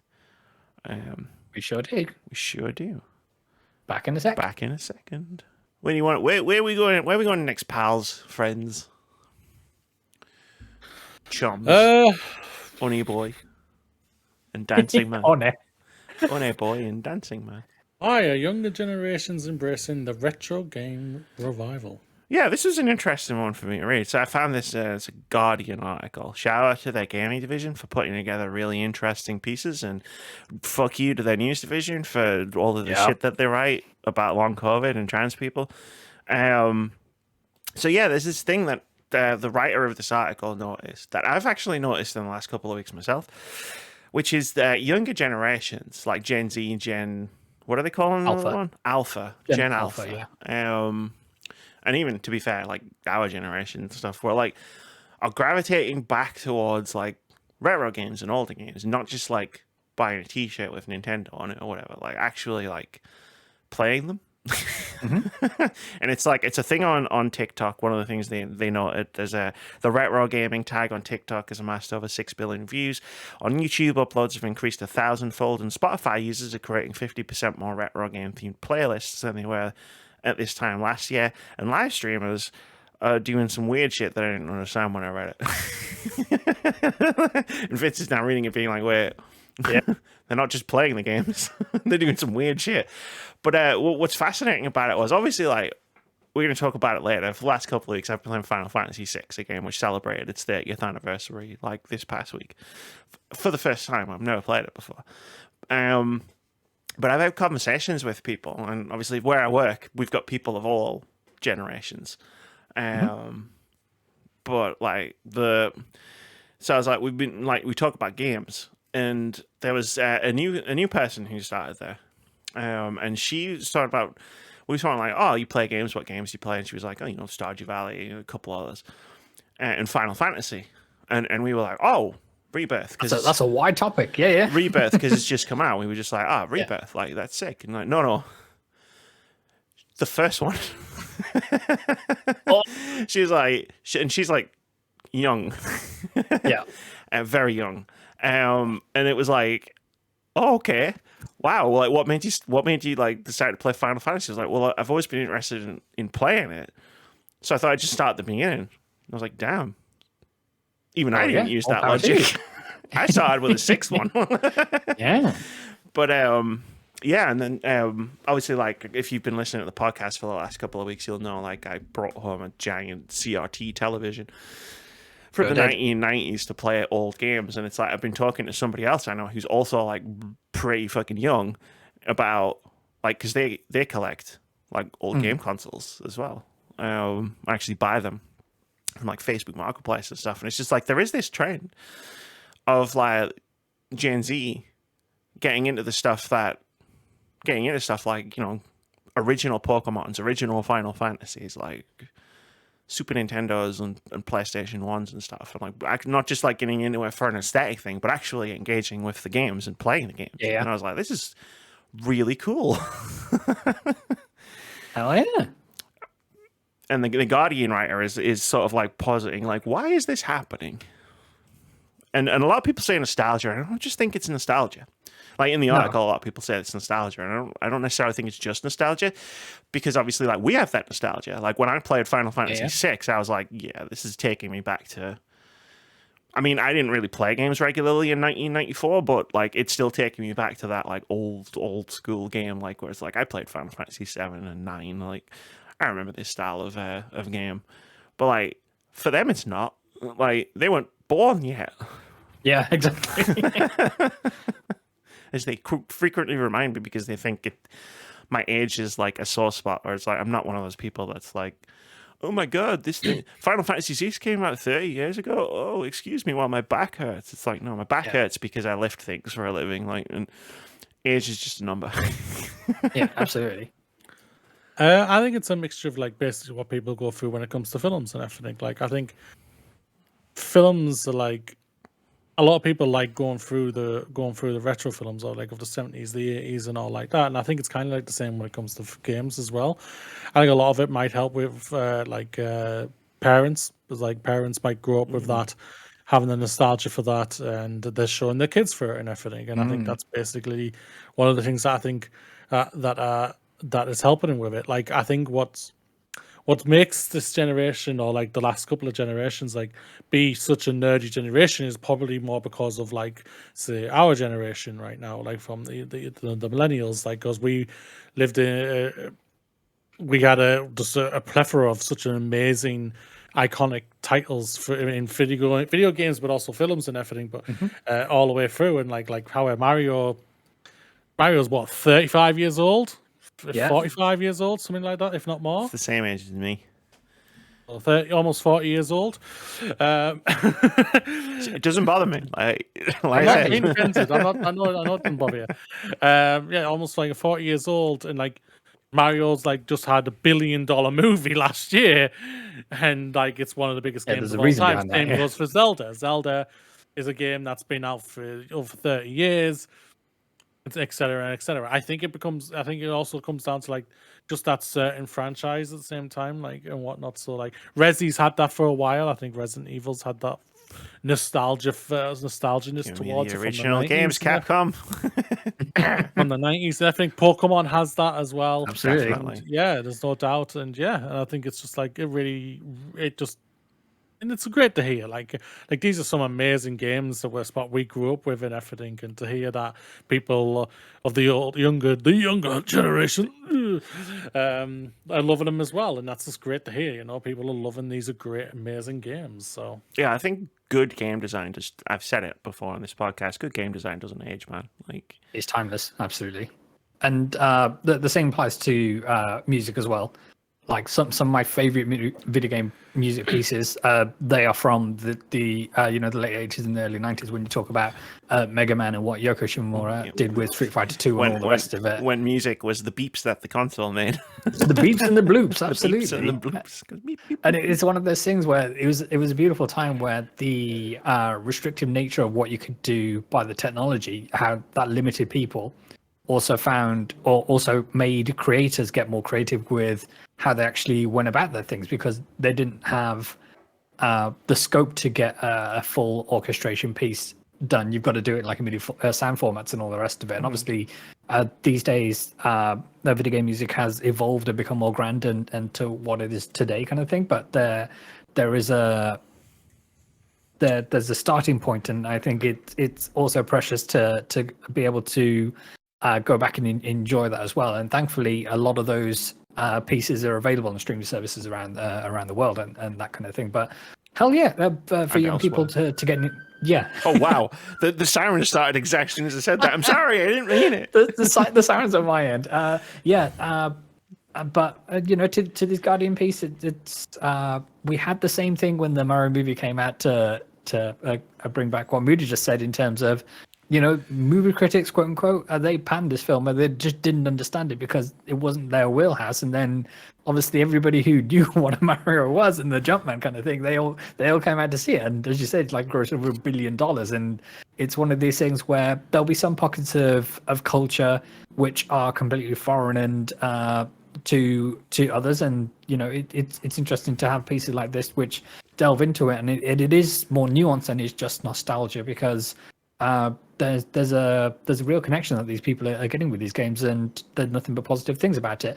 My one takeaway will be is that so this may be a bit of a tangent, but there's a whole generation of people who dislike the show Friends for all of the stuff exactly, which for all the stuff that it did to disservice against people of different orientations, people of different ethnicities, and there's a litany of problems with that show kind of thing. But I'm interested to see whether there'll be some pushback in this space with retro video games in how people dealt with certain cultures and things of that ilk. Like if you take Street Fighter, for example, kind of thing, and some of the iconography that we use there, and it's kind of, you wouldn't be able to get away with some of that stuff today kind of thing. And will the youth look at this and say, "Weesh, that's a bit of a yaks moment." Y'all ever thought about Resident Evil 5 recently? Let me tell you some stuff about that game. Sadly, the thing what you were saying there, Vitz, I think sadly we are getting that, but in the more worse veil of that, people are trying to gatekeep saying, no, you shouldn't change things and everything like that. It's you can't call. We had the casting for Romeo and Juliet, and everybody lost their goddamn mind. That's it. You can't call the shit out. It's not the end of the world, people. Also, did you not see Mercutio in the Baz Luhrmann Romeo and Juliet? For fuck's sake. No. Well, it is cool. Like, I think I've talked about this before. I think like there is a difference between complexity and complicated. Whereas, like, I think a lot of video games are complex and like in really cool and interesting ways. Like Pacific Drive was a game I highlighted earlier this year specifically because it's a very complex web of systems that comes together to create a great game. But I think complication would be something like Final Fantasy VII Rebirth's open worlds and side content structure, where it's just like, actually it wasn't in the old Final Fantasy, and I'm not saying you can't change anything. Like I said in my review, I love so many of the changes that they made to that game, but that wasn't one of them. Like, and it burns you out, man. Like, whereas like someone could pick up Final Fantasy VII, which is easily available on all modern consoles, and it's a way more linear game, but to its strength, like that's a more positive thing. Like it just keeps you focused on the story, and like, yeah, sure, you get disc 3, there's a bunch, like it opens out to a bunch of side stuff that you can do, but not like 50 hours worth.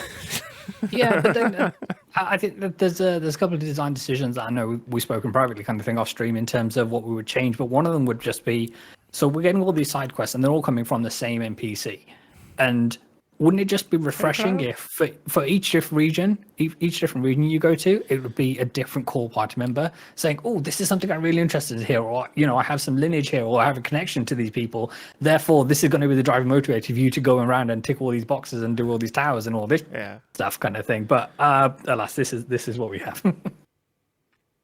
But yeah, no, there is a paragraph in here which also mentions, I'll read it out. In a world of relentless technological advances and increasing AI anxiety, Rivera wonders whether Gen Z's affinity for retro gaming is connected to its sustainability. Quote, it provides a constant. It's not going to morph into something else tomorrow, end quote. Which, yeah, like Final Fantasy VI is always going to be Final Fantasy VI. Yep. Yeah, no doubt about that. I think... like this is why, like what is it? I have just bought my favorite film in 4K in Aliens and Alien in 4K, and I'm just like, it's been re-released in theaters, isn't it? The original Alien. Original Alien. They do that all the time. Like ever since I've seen that I've seen the original Alien cinemas. I'm all right. I'm waiting for Aliens in the cinema. Ever since lockdown, when that comes around, I'm going for that. Ever since lockdown, when there was no new movies, they've realized that like people will go and see old movies in the cinema. Like my Cineworld, that one where I saw Kong and That's not Wrath of Kong. Godzilla. Fantastic. No, there's like showing a ton of action 80s, 90s movies right now. I think last night was Predator. Tonight, I think is Commando. And I'm just like, why am I not there? Stupid podcast. I love those movies. I know. Stick around. But no, I think we can kill it. I think in terms of like discovering retro games, I think like there's a tendency for people who are like really into the hobby to like only focus on like the cutting edge, right? It's like what games am I playing in 2024? Let's have a look at the 2024 release calendar, where it's just like that's certainly one way you can do it, but it's not the only way, and it's not always the best way. It's like you know, we talked about it with myself and other creators. I know I've said this, of being like, wow, I really wish I'd gotten into this, but I never had the time. It's like, you have the time. Yeah, like, you're making the choice to... You can get into this if you really want to. Like, you might not be able to, like, smash it out in, like, a couple of days or a week or something, but, like, yeah. Like, I made the time to get into Pokemon this year. And I had a great time. I made the time to play Final Fantasy VI, a game I've wanted to play forever, but I've never had the time. I just did it.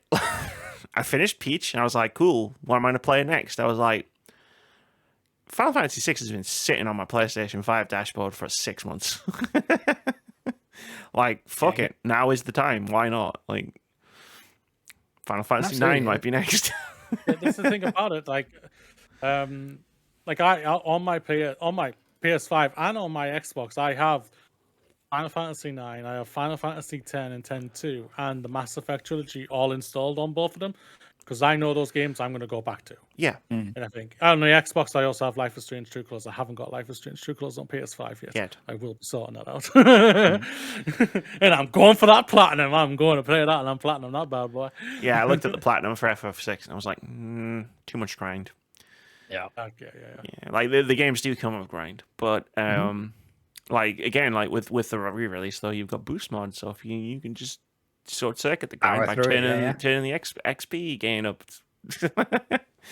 You don't want to spend hours fucking running around in circles fighting monsters. That's why I think also makes them so accessible, right? Like Final Fantasy 9, you can do that. I think you can do that on Final Fantasy 7 and 10 and Final Fantasy 10. So it's like they've made them. They know like those games can be long and everything, but and grindy. So they've also they've put in a fix to help people. So you gives them the option. You can play it the normal way, or you can play it the really fast way, but still get that story and whatnot, which is just a fantastic thing. Absolutely, and you know, for those who are all about staying up to date with the conversation of what games coming out this week and all the rest of it, the games aren't going anywhere. They're still going to be there. And to our point earlier, they'll be better. Probably going to be you'll be better off waiting a little bit. Yeah, the probably will be better. Yeah, there's no doubt about that. That's why I think I've always been like. That's why I put cynically behind myself. I'm just like, there's going to be a Game of the Year version of Baldur's Gate 3 where this is what I said to you. Everything. When I reviewed the game, I was glowing praise for like 45 minutes, and then at the end I said, Moody, just wait until there's a definitive edition. They did this with the first 2 Divinity Original Sin games, and they were so much better. Yeah, and I think I will. So. Sorry, when I played through BG3 and I was talking to you, Amy, and it's like, well, I had the epilogue to experience at the time when in the version that you played, you didn't kind of thing. And it's kind of the epilogue was one of the most special moments of the whole. I can't remember how many hours I sunk into it at this point, but it was the whole experience. The epilogue is one of the things that stands out to me and will stand out to me for the rest of time. And it's one of these, and it's obviously it's devastating that you didn't get to experience that firsthand. And hopefully by the time. I imagine you will, kind of thing, but it's one of these where you are better off waiting, because although it was awesome to be part of that conversation and all the rest of it, I came to that game late, and obviously when Moody gets around to it, they'll be coming to the game late as well, but it makes their experience no less valid. Do you know what I mean? Yeah, it's one of these where the games aren't going anywhere on the whole. There's some shady things going on with digital storefronts and all the rest of it, but yes. I think it's crazy, when I was younger, I didn't give a hoot when I got the game. Yeah. I got the game and I just played it when I got it. Yeah, it's like you went to the game shop and you looked at the games and you went, this one looks sick. Like, I didn't play Final Fantasy 7. Covered back then. I didn't play Final Fantasy 7 until it was a platinum game. Like, so I definitely didn't play it anywhere near when it came out. Still one of my Friends, favorite games of so all time.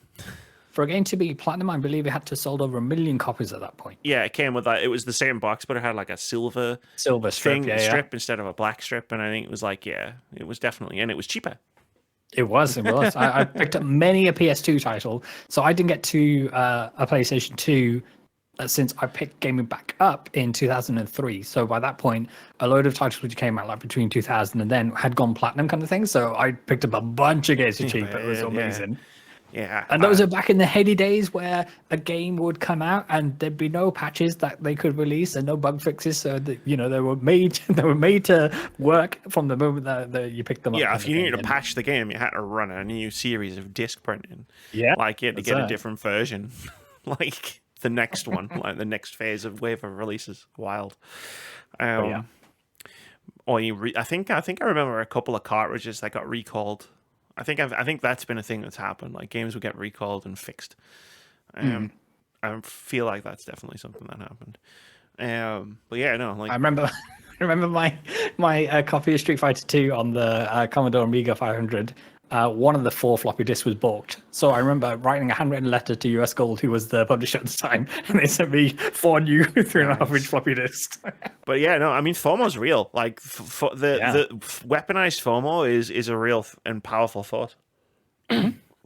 Especially in an age of social media where it's like you log on to a website and if it's the big game that everyone's talking about, like it can be hard to resist it, even if it's a game you don't like. Me and Moody went halfers on Elden Ring, and I don't know why. But I have a feeling it has something to do with FOMO, because that's all anyone has been talking about for months. Cool. Speaking of Elden Ring, should we go to Hidetaka Miyazaki's advice for challenging game design? Yeah. So this came out at GDC. Someone from GameDeveloper.com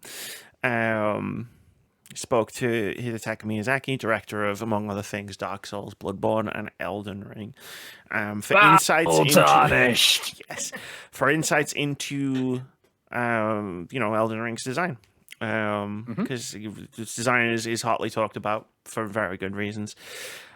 And one of the questions they asked, I'll read it from the article. We asked Miyazaki how From Software considers the design of these zones, the worlds and generally punishing areas of the games, which is all of them, especially when frustration or confusion from players might be an intended design goal. His advice, through a translator, quote, "Trust players. Players will figure out what to do next," end quote.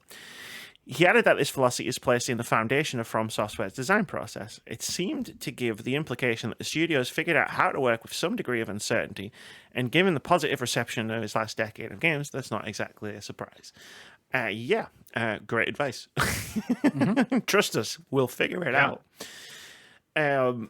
What was interesting to see this article, I didn't just bring it up because I want to talk about Elden Ring's design, even though I think Elden Ring's game design is really interesting and fascinating to talk about. Maybe future topic of a future video someone's going to make with a script and everything.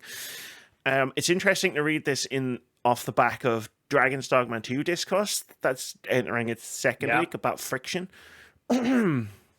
That's just really interesting. Gone in some interesting directions. There was a tweet that went out, but from a creator. I don't remember the exact phrasing, but it was, "Show me someone who enjoys doing this one thing that you do in Dragon's Dogma 2, and I'll show you a liar." And I respect the hell out of this creator, but even I looked at that and went, why would someone lie about enjoying something? People just genuinely enjoy it. And it sort of fed back into I enjoy Elden Ring. Not everyone does, and that's cool. I'm totally okay with that, but I'm not lying about enjoying Elden Ring beating me into the ground. But there's a small part of the internet who obviously have spent their hard-earned on a particular title, and then even though they might not like the game, they have to pretend and put the face on that you like the game. And I think a lot of that stems from playing games and renting games in in the early 90s and whatnot, where games weren't as frequently available as they are today, kind of thing. And if you went out and you rented a game, that was the one game that you had, kind of thing. So you have to find the fun in that game. And when your parents ask you, "Are you enjoying the game?" You have to go, even you're not though getting you're having another the one. worst time. Yeah, that's it. But so there's a few people who just need to flex because they're emotionally insecure in many different other areas. But yeah, no one ought to lie about enjoying the game. Yeah, it was just an interesting one. It's like, yeah, friction in games can be often misunderstood. I think, where it's like a game is designed the way it is for a reason, and if it has unless it's bugs, unless bugs or glitches are causing an issue, then obviously that's not intentional. But like game design is intentional, and if a game is the way it is, it's probably that way for a reason. And if you enjoy that shit, cool. Me and Moody talked about Dragon's Dogma 2 before we started recording last week. And we literally had opposite reactions where it was like, oh, we read the reviews. And Moody was like, it sounds like none of this sounds like anything I would want to play. Whereas my reaction was, it actually sounds like something I would really want to play. Because we have different reactions to different types of games and different types. Because we're looking for some, in a lot of ways, we're looking for different types of gaming experience. I think a lot of this boils down to the way players explore as well, and how people need or looking for different things in different games. So we have titles like Elden Ring and Breath of the Wild and Tears of the Kingdom where there aren't, while you unlock areas of towers and whatnot in Tears of the Kingdom and Breath of the Wild per se to open up the map, it's then not peppered with icons and places of interest like it is in, say, Final Fantasy VII Rebirth. So Rebirth takes out a lot of the exploration, but for some players, it can take a lot of frustration as well in terms of, okay, I know there's a toadstool around here somewhere. Now you're giving me like the vicinity where it is. That's a probably poor example because Rebirth gives you the exact spot that it is, but if it, for example, gave you the region and then you had to explore within that, but like an Elden Ring will give you none of those things. From what I recall, anyway. There's like a vague golden line you follow, and you follow it until you get the shit kicked out of you, and then you go, shit, I shouldn't go that way. Maybe I'll go another way. Which is something I love about games. Like one of my chief criticisms of Fallout 3, a game that I famously did not like, is the level scaling. It's one of the reasons I don't like Bethesda RPGs in general. It's like you can go anywhere. Cool. Like, why do I want to do that though?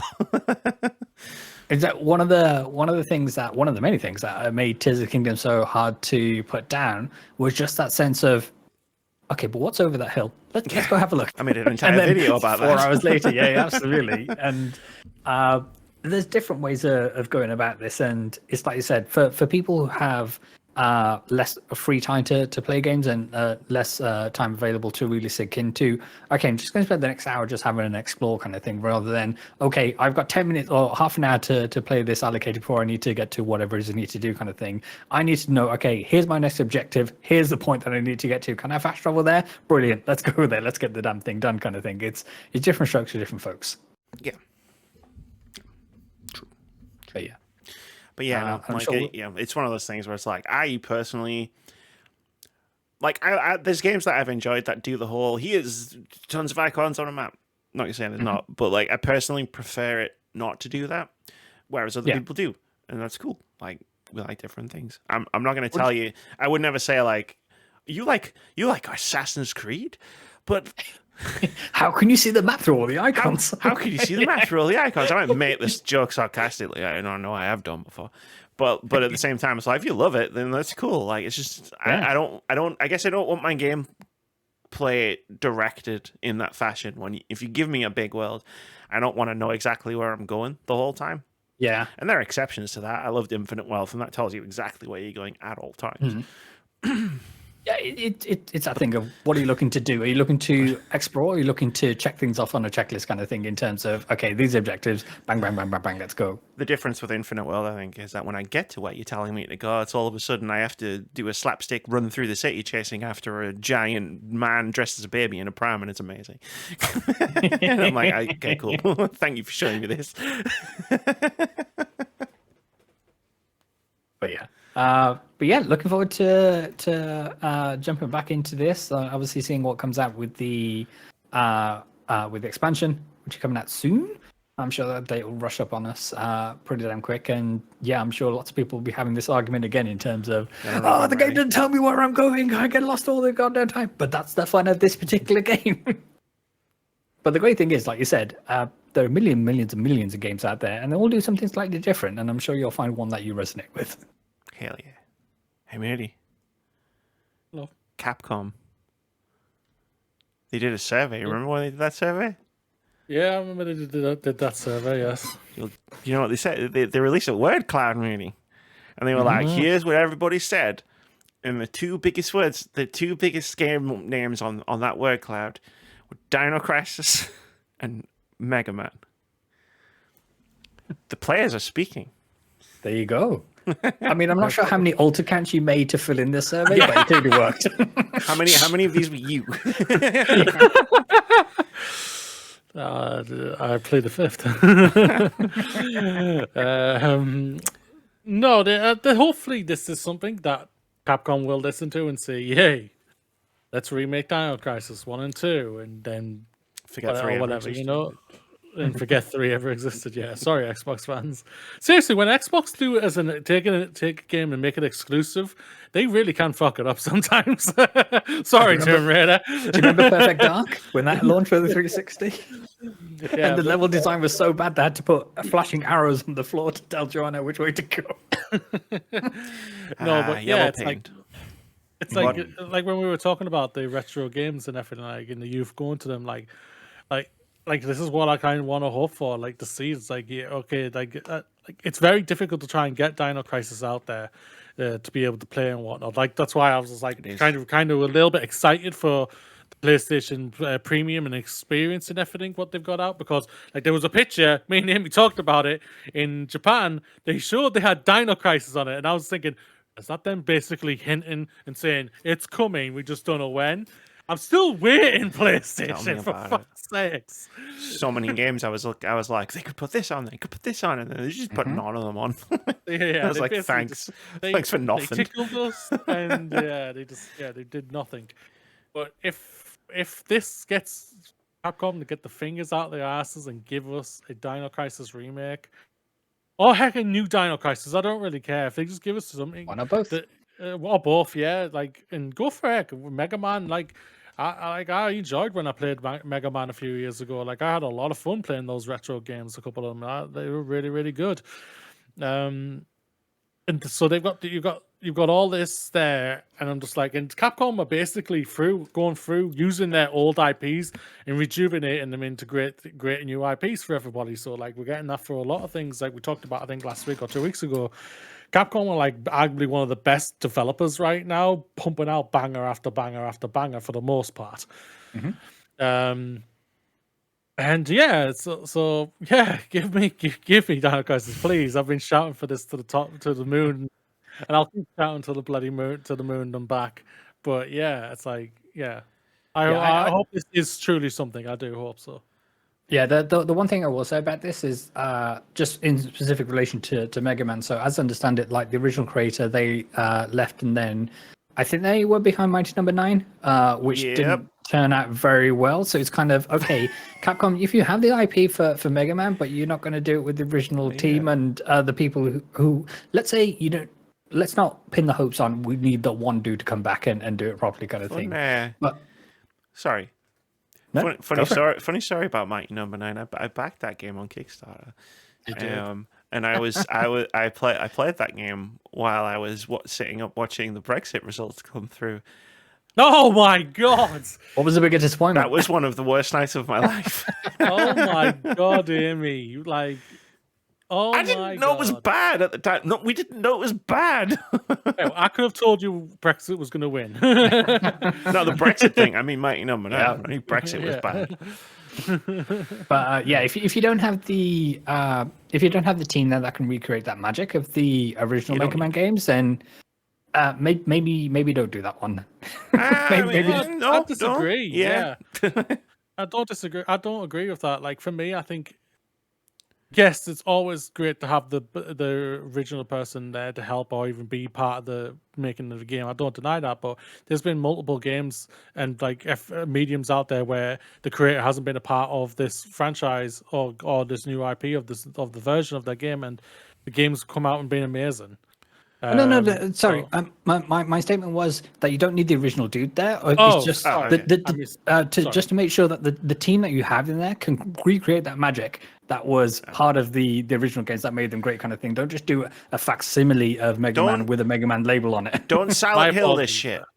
Yes, exactly. That's my apologies. I misinterpreted. Yeah, I No, did no, as no, well. I was like, it's what fine. about Dead Space? no, we're doing this over Discord. There are many things But that yeah. get lost in Don't- translation. Don't pull a Silent Hill on it, for the love of fucking God. Yeah. But it was great to see a franchise close to my heart on this, with Akami getting a shout out on their Super Election. So yeah, I think Akami's so good. I've heard. I've not played Onimusha, and like that seems like an oversight on my part for the types of games that I enjoy. Yeah. But yeah, no, like What? Dino Crisis and Mega Man were the two most requested. Ace Attorney and Resident Evil were also notable. Yep. Because Resident Evil's always going to be it's notable. always going to be there. Onimusha, Devil May Cry, Darkstalkers, Okami, and Breath of Fire are also on there. And on the Japanese version, the largest and most popular series were Breath of Fire, Mega Man, Ace Attorney, and Sengoku Basara. Hell yes. Of course, the Westerners would like dinosaurs more. But no, yeah. I hope this is a sign. I hope this could be something for once. Yeah, and take your time, because I'm happy to wait 4 or 5 years, 6, 7 years. Make for this fucker. instead of Code Veronica. Please. I don't want Code Veronica. But apparently, Amy, why are we so obsessed with tracking? I don't counts know. now? So like, it was right. I put this show together every week by Discord. Like we drop things in a Discord channel, and then I just scroll to the top of it and get all the links and put it in, and then go, that's the show. Great. This week was a bit like there was 3 links. And I was like, I don't know if that's going to be enough links, Chief. Let me go through my rotation of like news sites and just see what else has been going on. That's where a couple of silly stories we're probably going to talk about in a minute come from. But man, I was logged on there, and it was like, Pal World has lost 97% of its player base since launch. And I was like, okay, yeah. And we talked about this a while ago. The developer talked about it, being like, these headlines are going to come. We know this is going to happen, whatever. And then like 200,000 people are playing that new game that came out for free on April Fool's Day on Steam for a day. And now you have to pay for it. I can't remember. I know I grabbed it. I can't remember what it's called. A content warning. Yeah, that's the one. And then Yes. like, I'm scrolling through, like, looking at all these news sites, and like, this game has got this amount of concurrent players. Ooh, this game is losing its player base. And I'm just like, why do we care? Because like, it's not just obviously this week that we've seen numbers thrown off. It's like every single week there's updates about this game's got this many players, and this game has got this many players. And yeah, it was funny when like Babylon's Fall by Platinum Games had like 2. Like, that was pretty funny. But for the most part, I just look at this and it's like, and sometimes it's single player games. Like, Starfield only has this many concurrent players. It's like, because people, the game could be finished. Yeah. People finish the game and stop playing it. It's not rocket science. And I got really frustrated, and I typed in the doc. I think it's a combination of a couple of things at the end of the day. Like, I think if it's like a big game and it doesn't do well, like Redfall, that when those numbers were just star high and just nothing but plummeted all the way to whatever it is now. Yeah, I can see why people talk about it to a certain point. When it comes to single player games, it makes no sense. Like, at all. Especially for a game that's been out for like 6 months now when it comes to Starfield. Of course, that game was going to quote unquote die off. I'm sure. It's Yeah, going to get a resurgence probably at the end of the year with the rumored of the DLC that might be coming or whatever. It's like, I'm sure I remember like a month after it came out, it was like, 50% drop or something, and it was just like, no shit. Yeah, exactly. And the water's Especially wet. around that time. That time was insane when it came to video games. We had game after game after game after game after game. So it's like, yeah, no wonder people dropped off after a fucking week of playing it, because they went on to the next thing. Yeah. It's like, it's sadly, it's just it's the articles it's the sites that don't want to talk about it and like want to make it out to be something that really isn't. Like the whole like what you said, the Pal World guy, he came out, we're gonna get the articles. We know we are. It's not that important, and it's not at the end of the day. Speaking of Palworld, apparently there was a quite sizable update that was released today at the time of recording, or is available to download as the time of recording kind of thing. So yeah, hopefully that brings a whole new content for the game, because I understand a lot of people have got to the end of that game, or at least have done all the quote-unquote story content. So yeah, hopefully there's more stuff for you to befriend, enslave, pal up. Yeah, those. All those words. Yes. Eat. But yeah, with these numbers, I get that if you're a bean counter and you're reporting these to your higher ups, so they can, yeah. But they're going to have that information anyway. There's no need for the general public to get obsessed with these numbers. I get that. I get that some people need to feel validated in their purchase in terms of I want to make sure for some reason that a bunch of other people are playing this game too, and I haven't just wasted my money, even though I'm enjoying this game. If you're enjoying this game and you've enjoyed the game and finished the game and moved on, more power to you.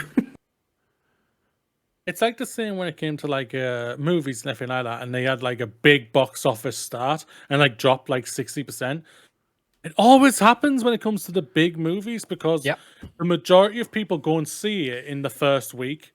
Yeah, that's always happens. It always does, and then it's like a big shock. Yes, it can be like 9 times out of 10. Barbie, Barbie was always word of of mouth when it had that big 60% swap, but it still made $1 billion fucking dollars. Avatar 2 had a 60% drop, still made $2 billion. So all the Marvel's movies always have a big. Yes, there's some shock ones, like Ant-Man had a massive drop when it came to the third one, and they never really recovered. Same goes for Marvels and everything. But at the end of the day, those are like one-offs, really, compared to what has happened for the most part when it comes to these big movies. So the only people who would get annoyed with or obsessed with these numbers when it comes, especially comes to single-player games, they're the same idiots who are at the exec level of all these publishers who say, "Oh, we had a brilliant year last year when we released Elden Ring, and now this year we don't have an Elden Ring, but now everything's down because we thought that numbers would just stay up forever anyway. So now we have to lay off everybody." The only time numbers matter is for the developers and publishers. Yeah, that's the only time numbers matter. With these type of numbers. Yeah, and if they aren't worried, and if they aren't coming out and saying stuff, they aren't worried.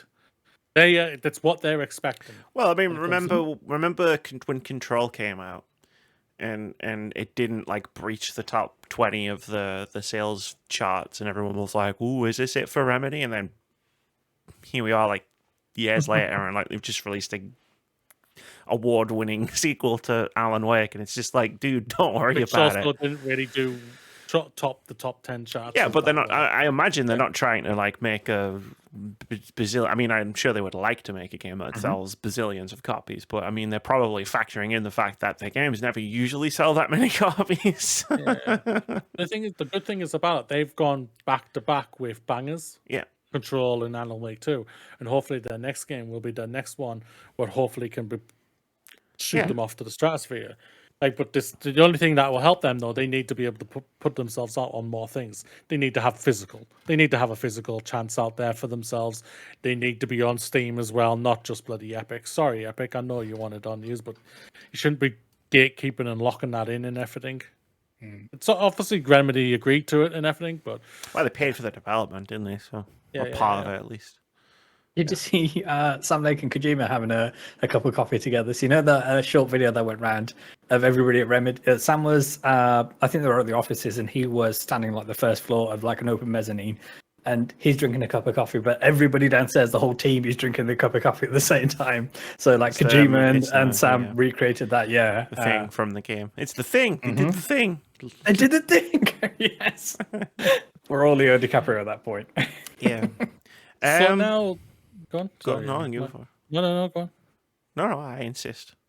I was going to go into another story. Are you going to continue? No, I was done with this one. Yeah, we got a couple of minutes.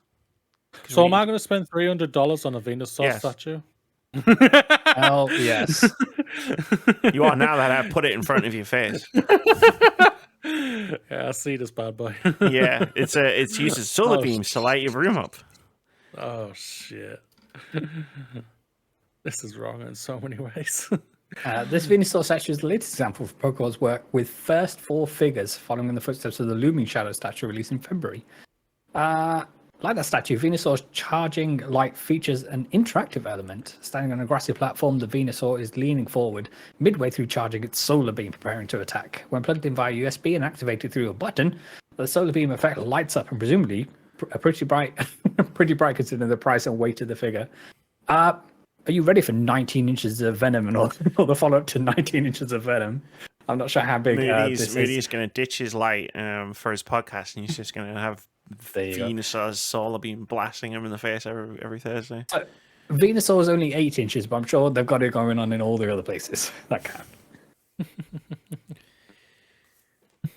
So I can't wait to see that. Yeah. When I'm it trying arrives. to find it. I'll have a look for it for you. Solar. Buys it now. I don't have the money to do it. I can confirm that. Oh, there it is, the gamer. All right. Let's have a look. Save that one for next week. Because I forgot we had games to talk about. We can push the games till next week if you want. Yeah, we could, I suppose. Yeah, let's do that. Because I don't think either of them are really particularly...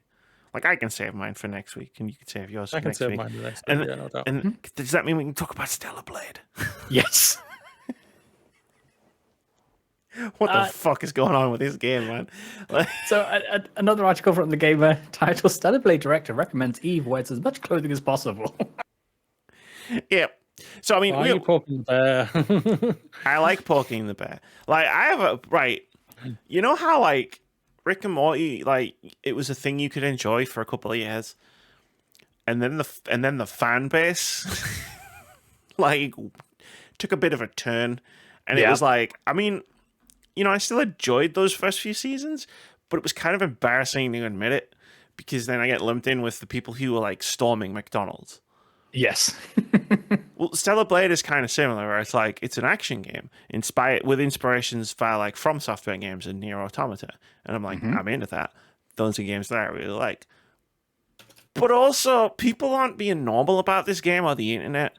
The capital G trademark gamers, Yeah. are making it really embarrassing. And I'm not the only one I've seen people talking about this on social media, and it's like they're making it really embarrassing to say, I actually kind of like the look of this game because, you know, the lady is very sexy. We all saw the trailer. We all know. Like those boobies. She's a beautiful woman. Those boobies do not move in the way that real world boobies move. That's all I'm Neither gonna say. does they ass. But it's fine. You know, like it's an aesthetic choice. And it's fine. But like the anti-woke crowd have claimed it as like Yeah. A win see, for this is a anti-woke. win for us. And I'm just like, man, I just want to play the weird booby action game in peace and not have to think about this stuff. So the same weird people on the internet have now created a new meta where essentially you can equip Eve with different outfits, and I imagine they all have different buffs and debuffs and what have you. Right, but they've buffs. created a new meta of what if Eve was wearing no clothes? Yeah, And there's a it's skin ultimate suit. hard mode. Yeah, so there's a skin suit in the game, and essentially it has no defensive properties, as you would imagine, wearing no clothes would kind of thing. And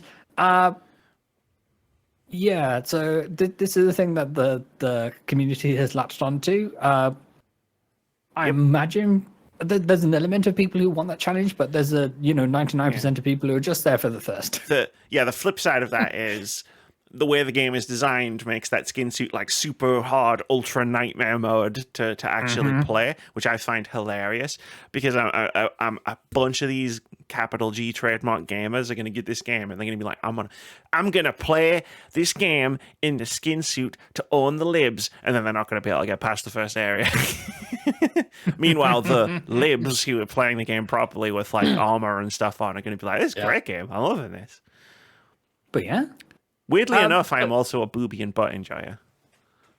They I'm are just pretty not a amazing. weirdo about it. Not much of a weirdo about it. Not that kind of a weirdo about it. But I love this headline coming out, and I did enjoy the final paragraph, which is just like, I guarantee you will have a skin suit 80% speed run in less than a week. Yes. Probably while playing the drums or a ukulele. On the DDR dance pad, absolutely. But yeah, that's video games. Apparently, that's video games. This is what we talk about now. This is what the discourse is.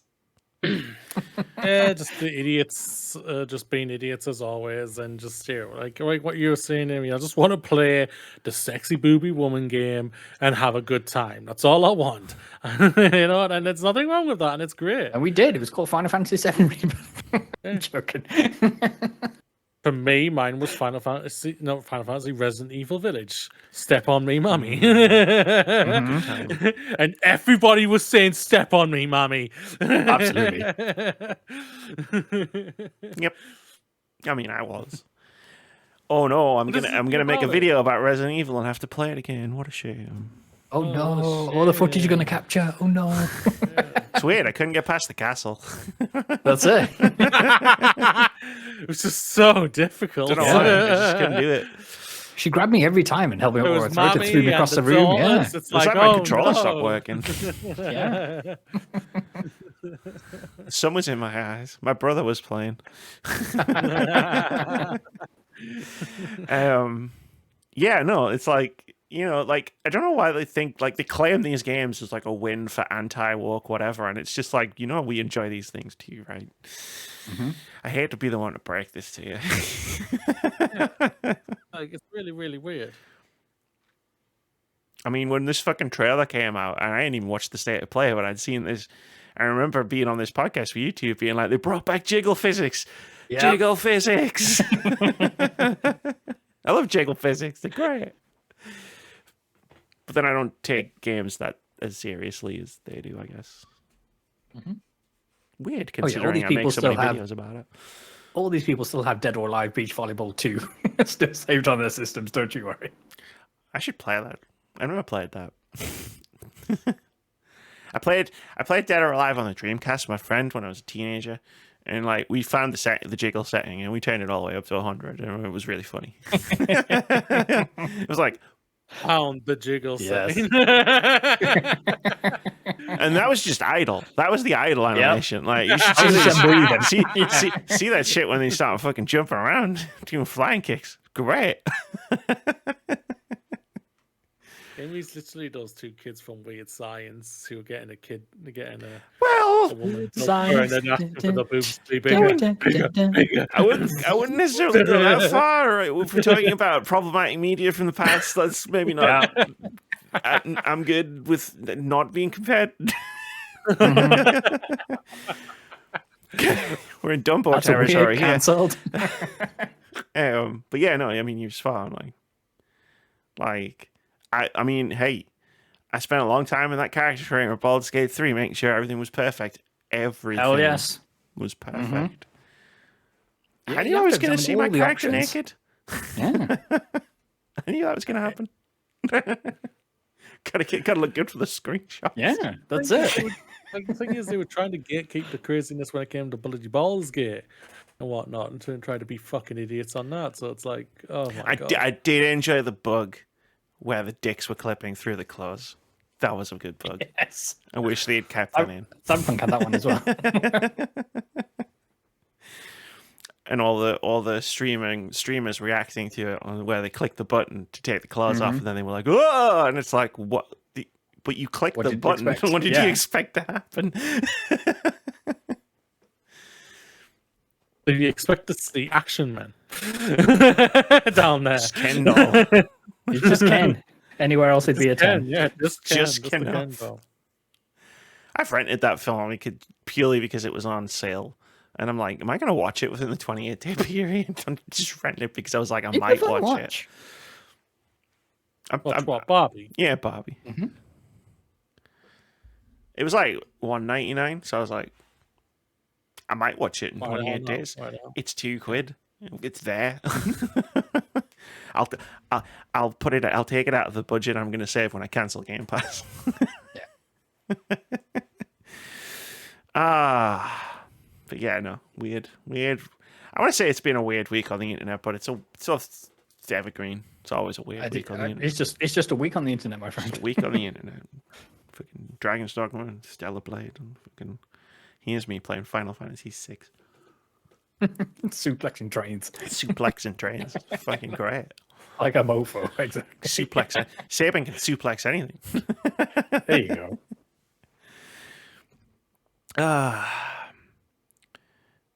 Gaming weirdos can't get open arms about Final Fantasy VI. Just pixels. It's just pixels. Mm-hmm. They got a little pixel. The adult lady characters have got a little pixel that comes out of their chest. That's it. One solitary pixel. Oh man. Right. We're not doing games. Should we close the podcast out? Let's do that. With a bit of OpenCritic Head-To-Head. This is the game we play every week where we try to guess the OpenCritic average of upcoming games. Whoever guesses closest to the score gets a point, but if you manage to guess the score correctly, you get 2 points. But really interesting, so you used to talk about games. Last week, we tried to guess the OpenCritic average of nothing. Nothing came out. Things came out, but they were like re-releases and stuff, so it's like, you already got reviews. You can't really do that with a game that was already on OpenCritic. Be a weird game to play. So the current score is still standing: Amy 6, Moody 17, Vitz 2 with 3 draws. Fun fact, actually, about a game we were talking about last week. You know how you were saying, really, like, you're always talking about, I forgot to delete this off my Boomerang account, and now it's at my house, and I don't know what to do. There's an Alone in the Dark disc in my PlayStation right now. Oh, wow. So I might play that. Nice. Because it's here. Yeah. Why not? I just saw it on the list there, and I was scrolling down, and I was like, oh, I have that game. It's only about 10 hours long. What's interesting is, like, a lot of negative reviews. It's like a 60-something on OpenCritic. But, like, the text of those reviews made it sound like a game that I might enjoy. Hey, more power to you. So I was like, maybe I'll give this a try. But yeah, as far as the games that we're going to guess this week, we've got 2 games. 2. The first one is called Botany Manor. This is a chill puzzle game, plant-based puzzle game where you wander around a manor and solve puzzles, and there's plants and shit. Looks pretty. I'm sure I've seen it at a Wholesome Games Direct in the past. Launching in Game Pass. I thought it was interesting to note that, given our discussion at the top of this podcast. I played Open Roads in for Game Pass. You did play Open Roads through Game Pass, and we'll talk about that next week. Definitely, yeah. We went longer on some stuff than that I thought we were going to, and it's cool when that happens, but also then it's like, something's got to give you. And we'll talk about that next week. Moody, Botany Manor. Uh, I messed around with the order. I'm going to do it every week now, I think. Yeah, I like that. I don't know. Yeah, like I'm just going to move Moody around until he stops scoring points every week. Yeah, that's it. We'll find the sweet spot. I'll find it. Right? I'll find the sweet spot. 68. Ooh. Funny story. I keep saying Botany Manor, right? And every time I say the word Botany Bay. I want to say Botany Bay. You're gonna say, Botany Bay? Botany Bay. Oh no! We must get out of here. Damn! Even though he wasn't there when Khan's all like, hey, Chekhov, and he wasn't there. He wasn't there when that episode happened. How do you know who Chekhov was? No. That's so funny. Yeah, it was I guess it was just an oversight in the production or whatever. Because, like, yeah, it was the first season. Chekhov wasn't on the show yet. But as far as Botany Manor goes, I'm gonna go 73. My experiences with OpenCritic and Fantasy Critic this year lead me not to trust game reviewers with a game like this. That's why I went low. Thanks for the open roads. The single point on Fantasy Critic. Thanks for that. Okay, so I think the action falls to me next to round this one off. I would like to go for let's go 72, please. 72. Wow. What should this get, like 95? Like fucking... Yeah. You got the point. We're also going to guess the OpenCritic average for another game coming out next week called Children of the Sun. This is... I don't even know how to describe this game.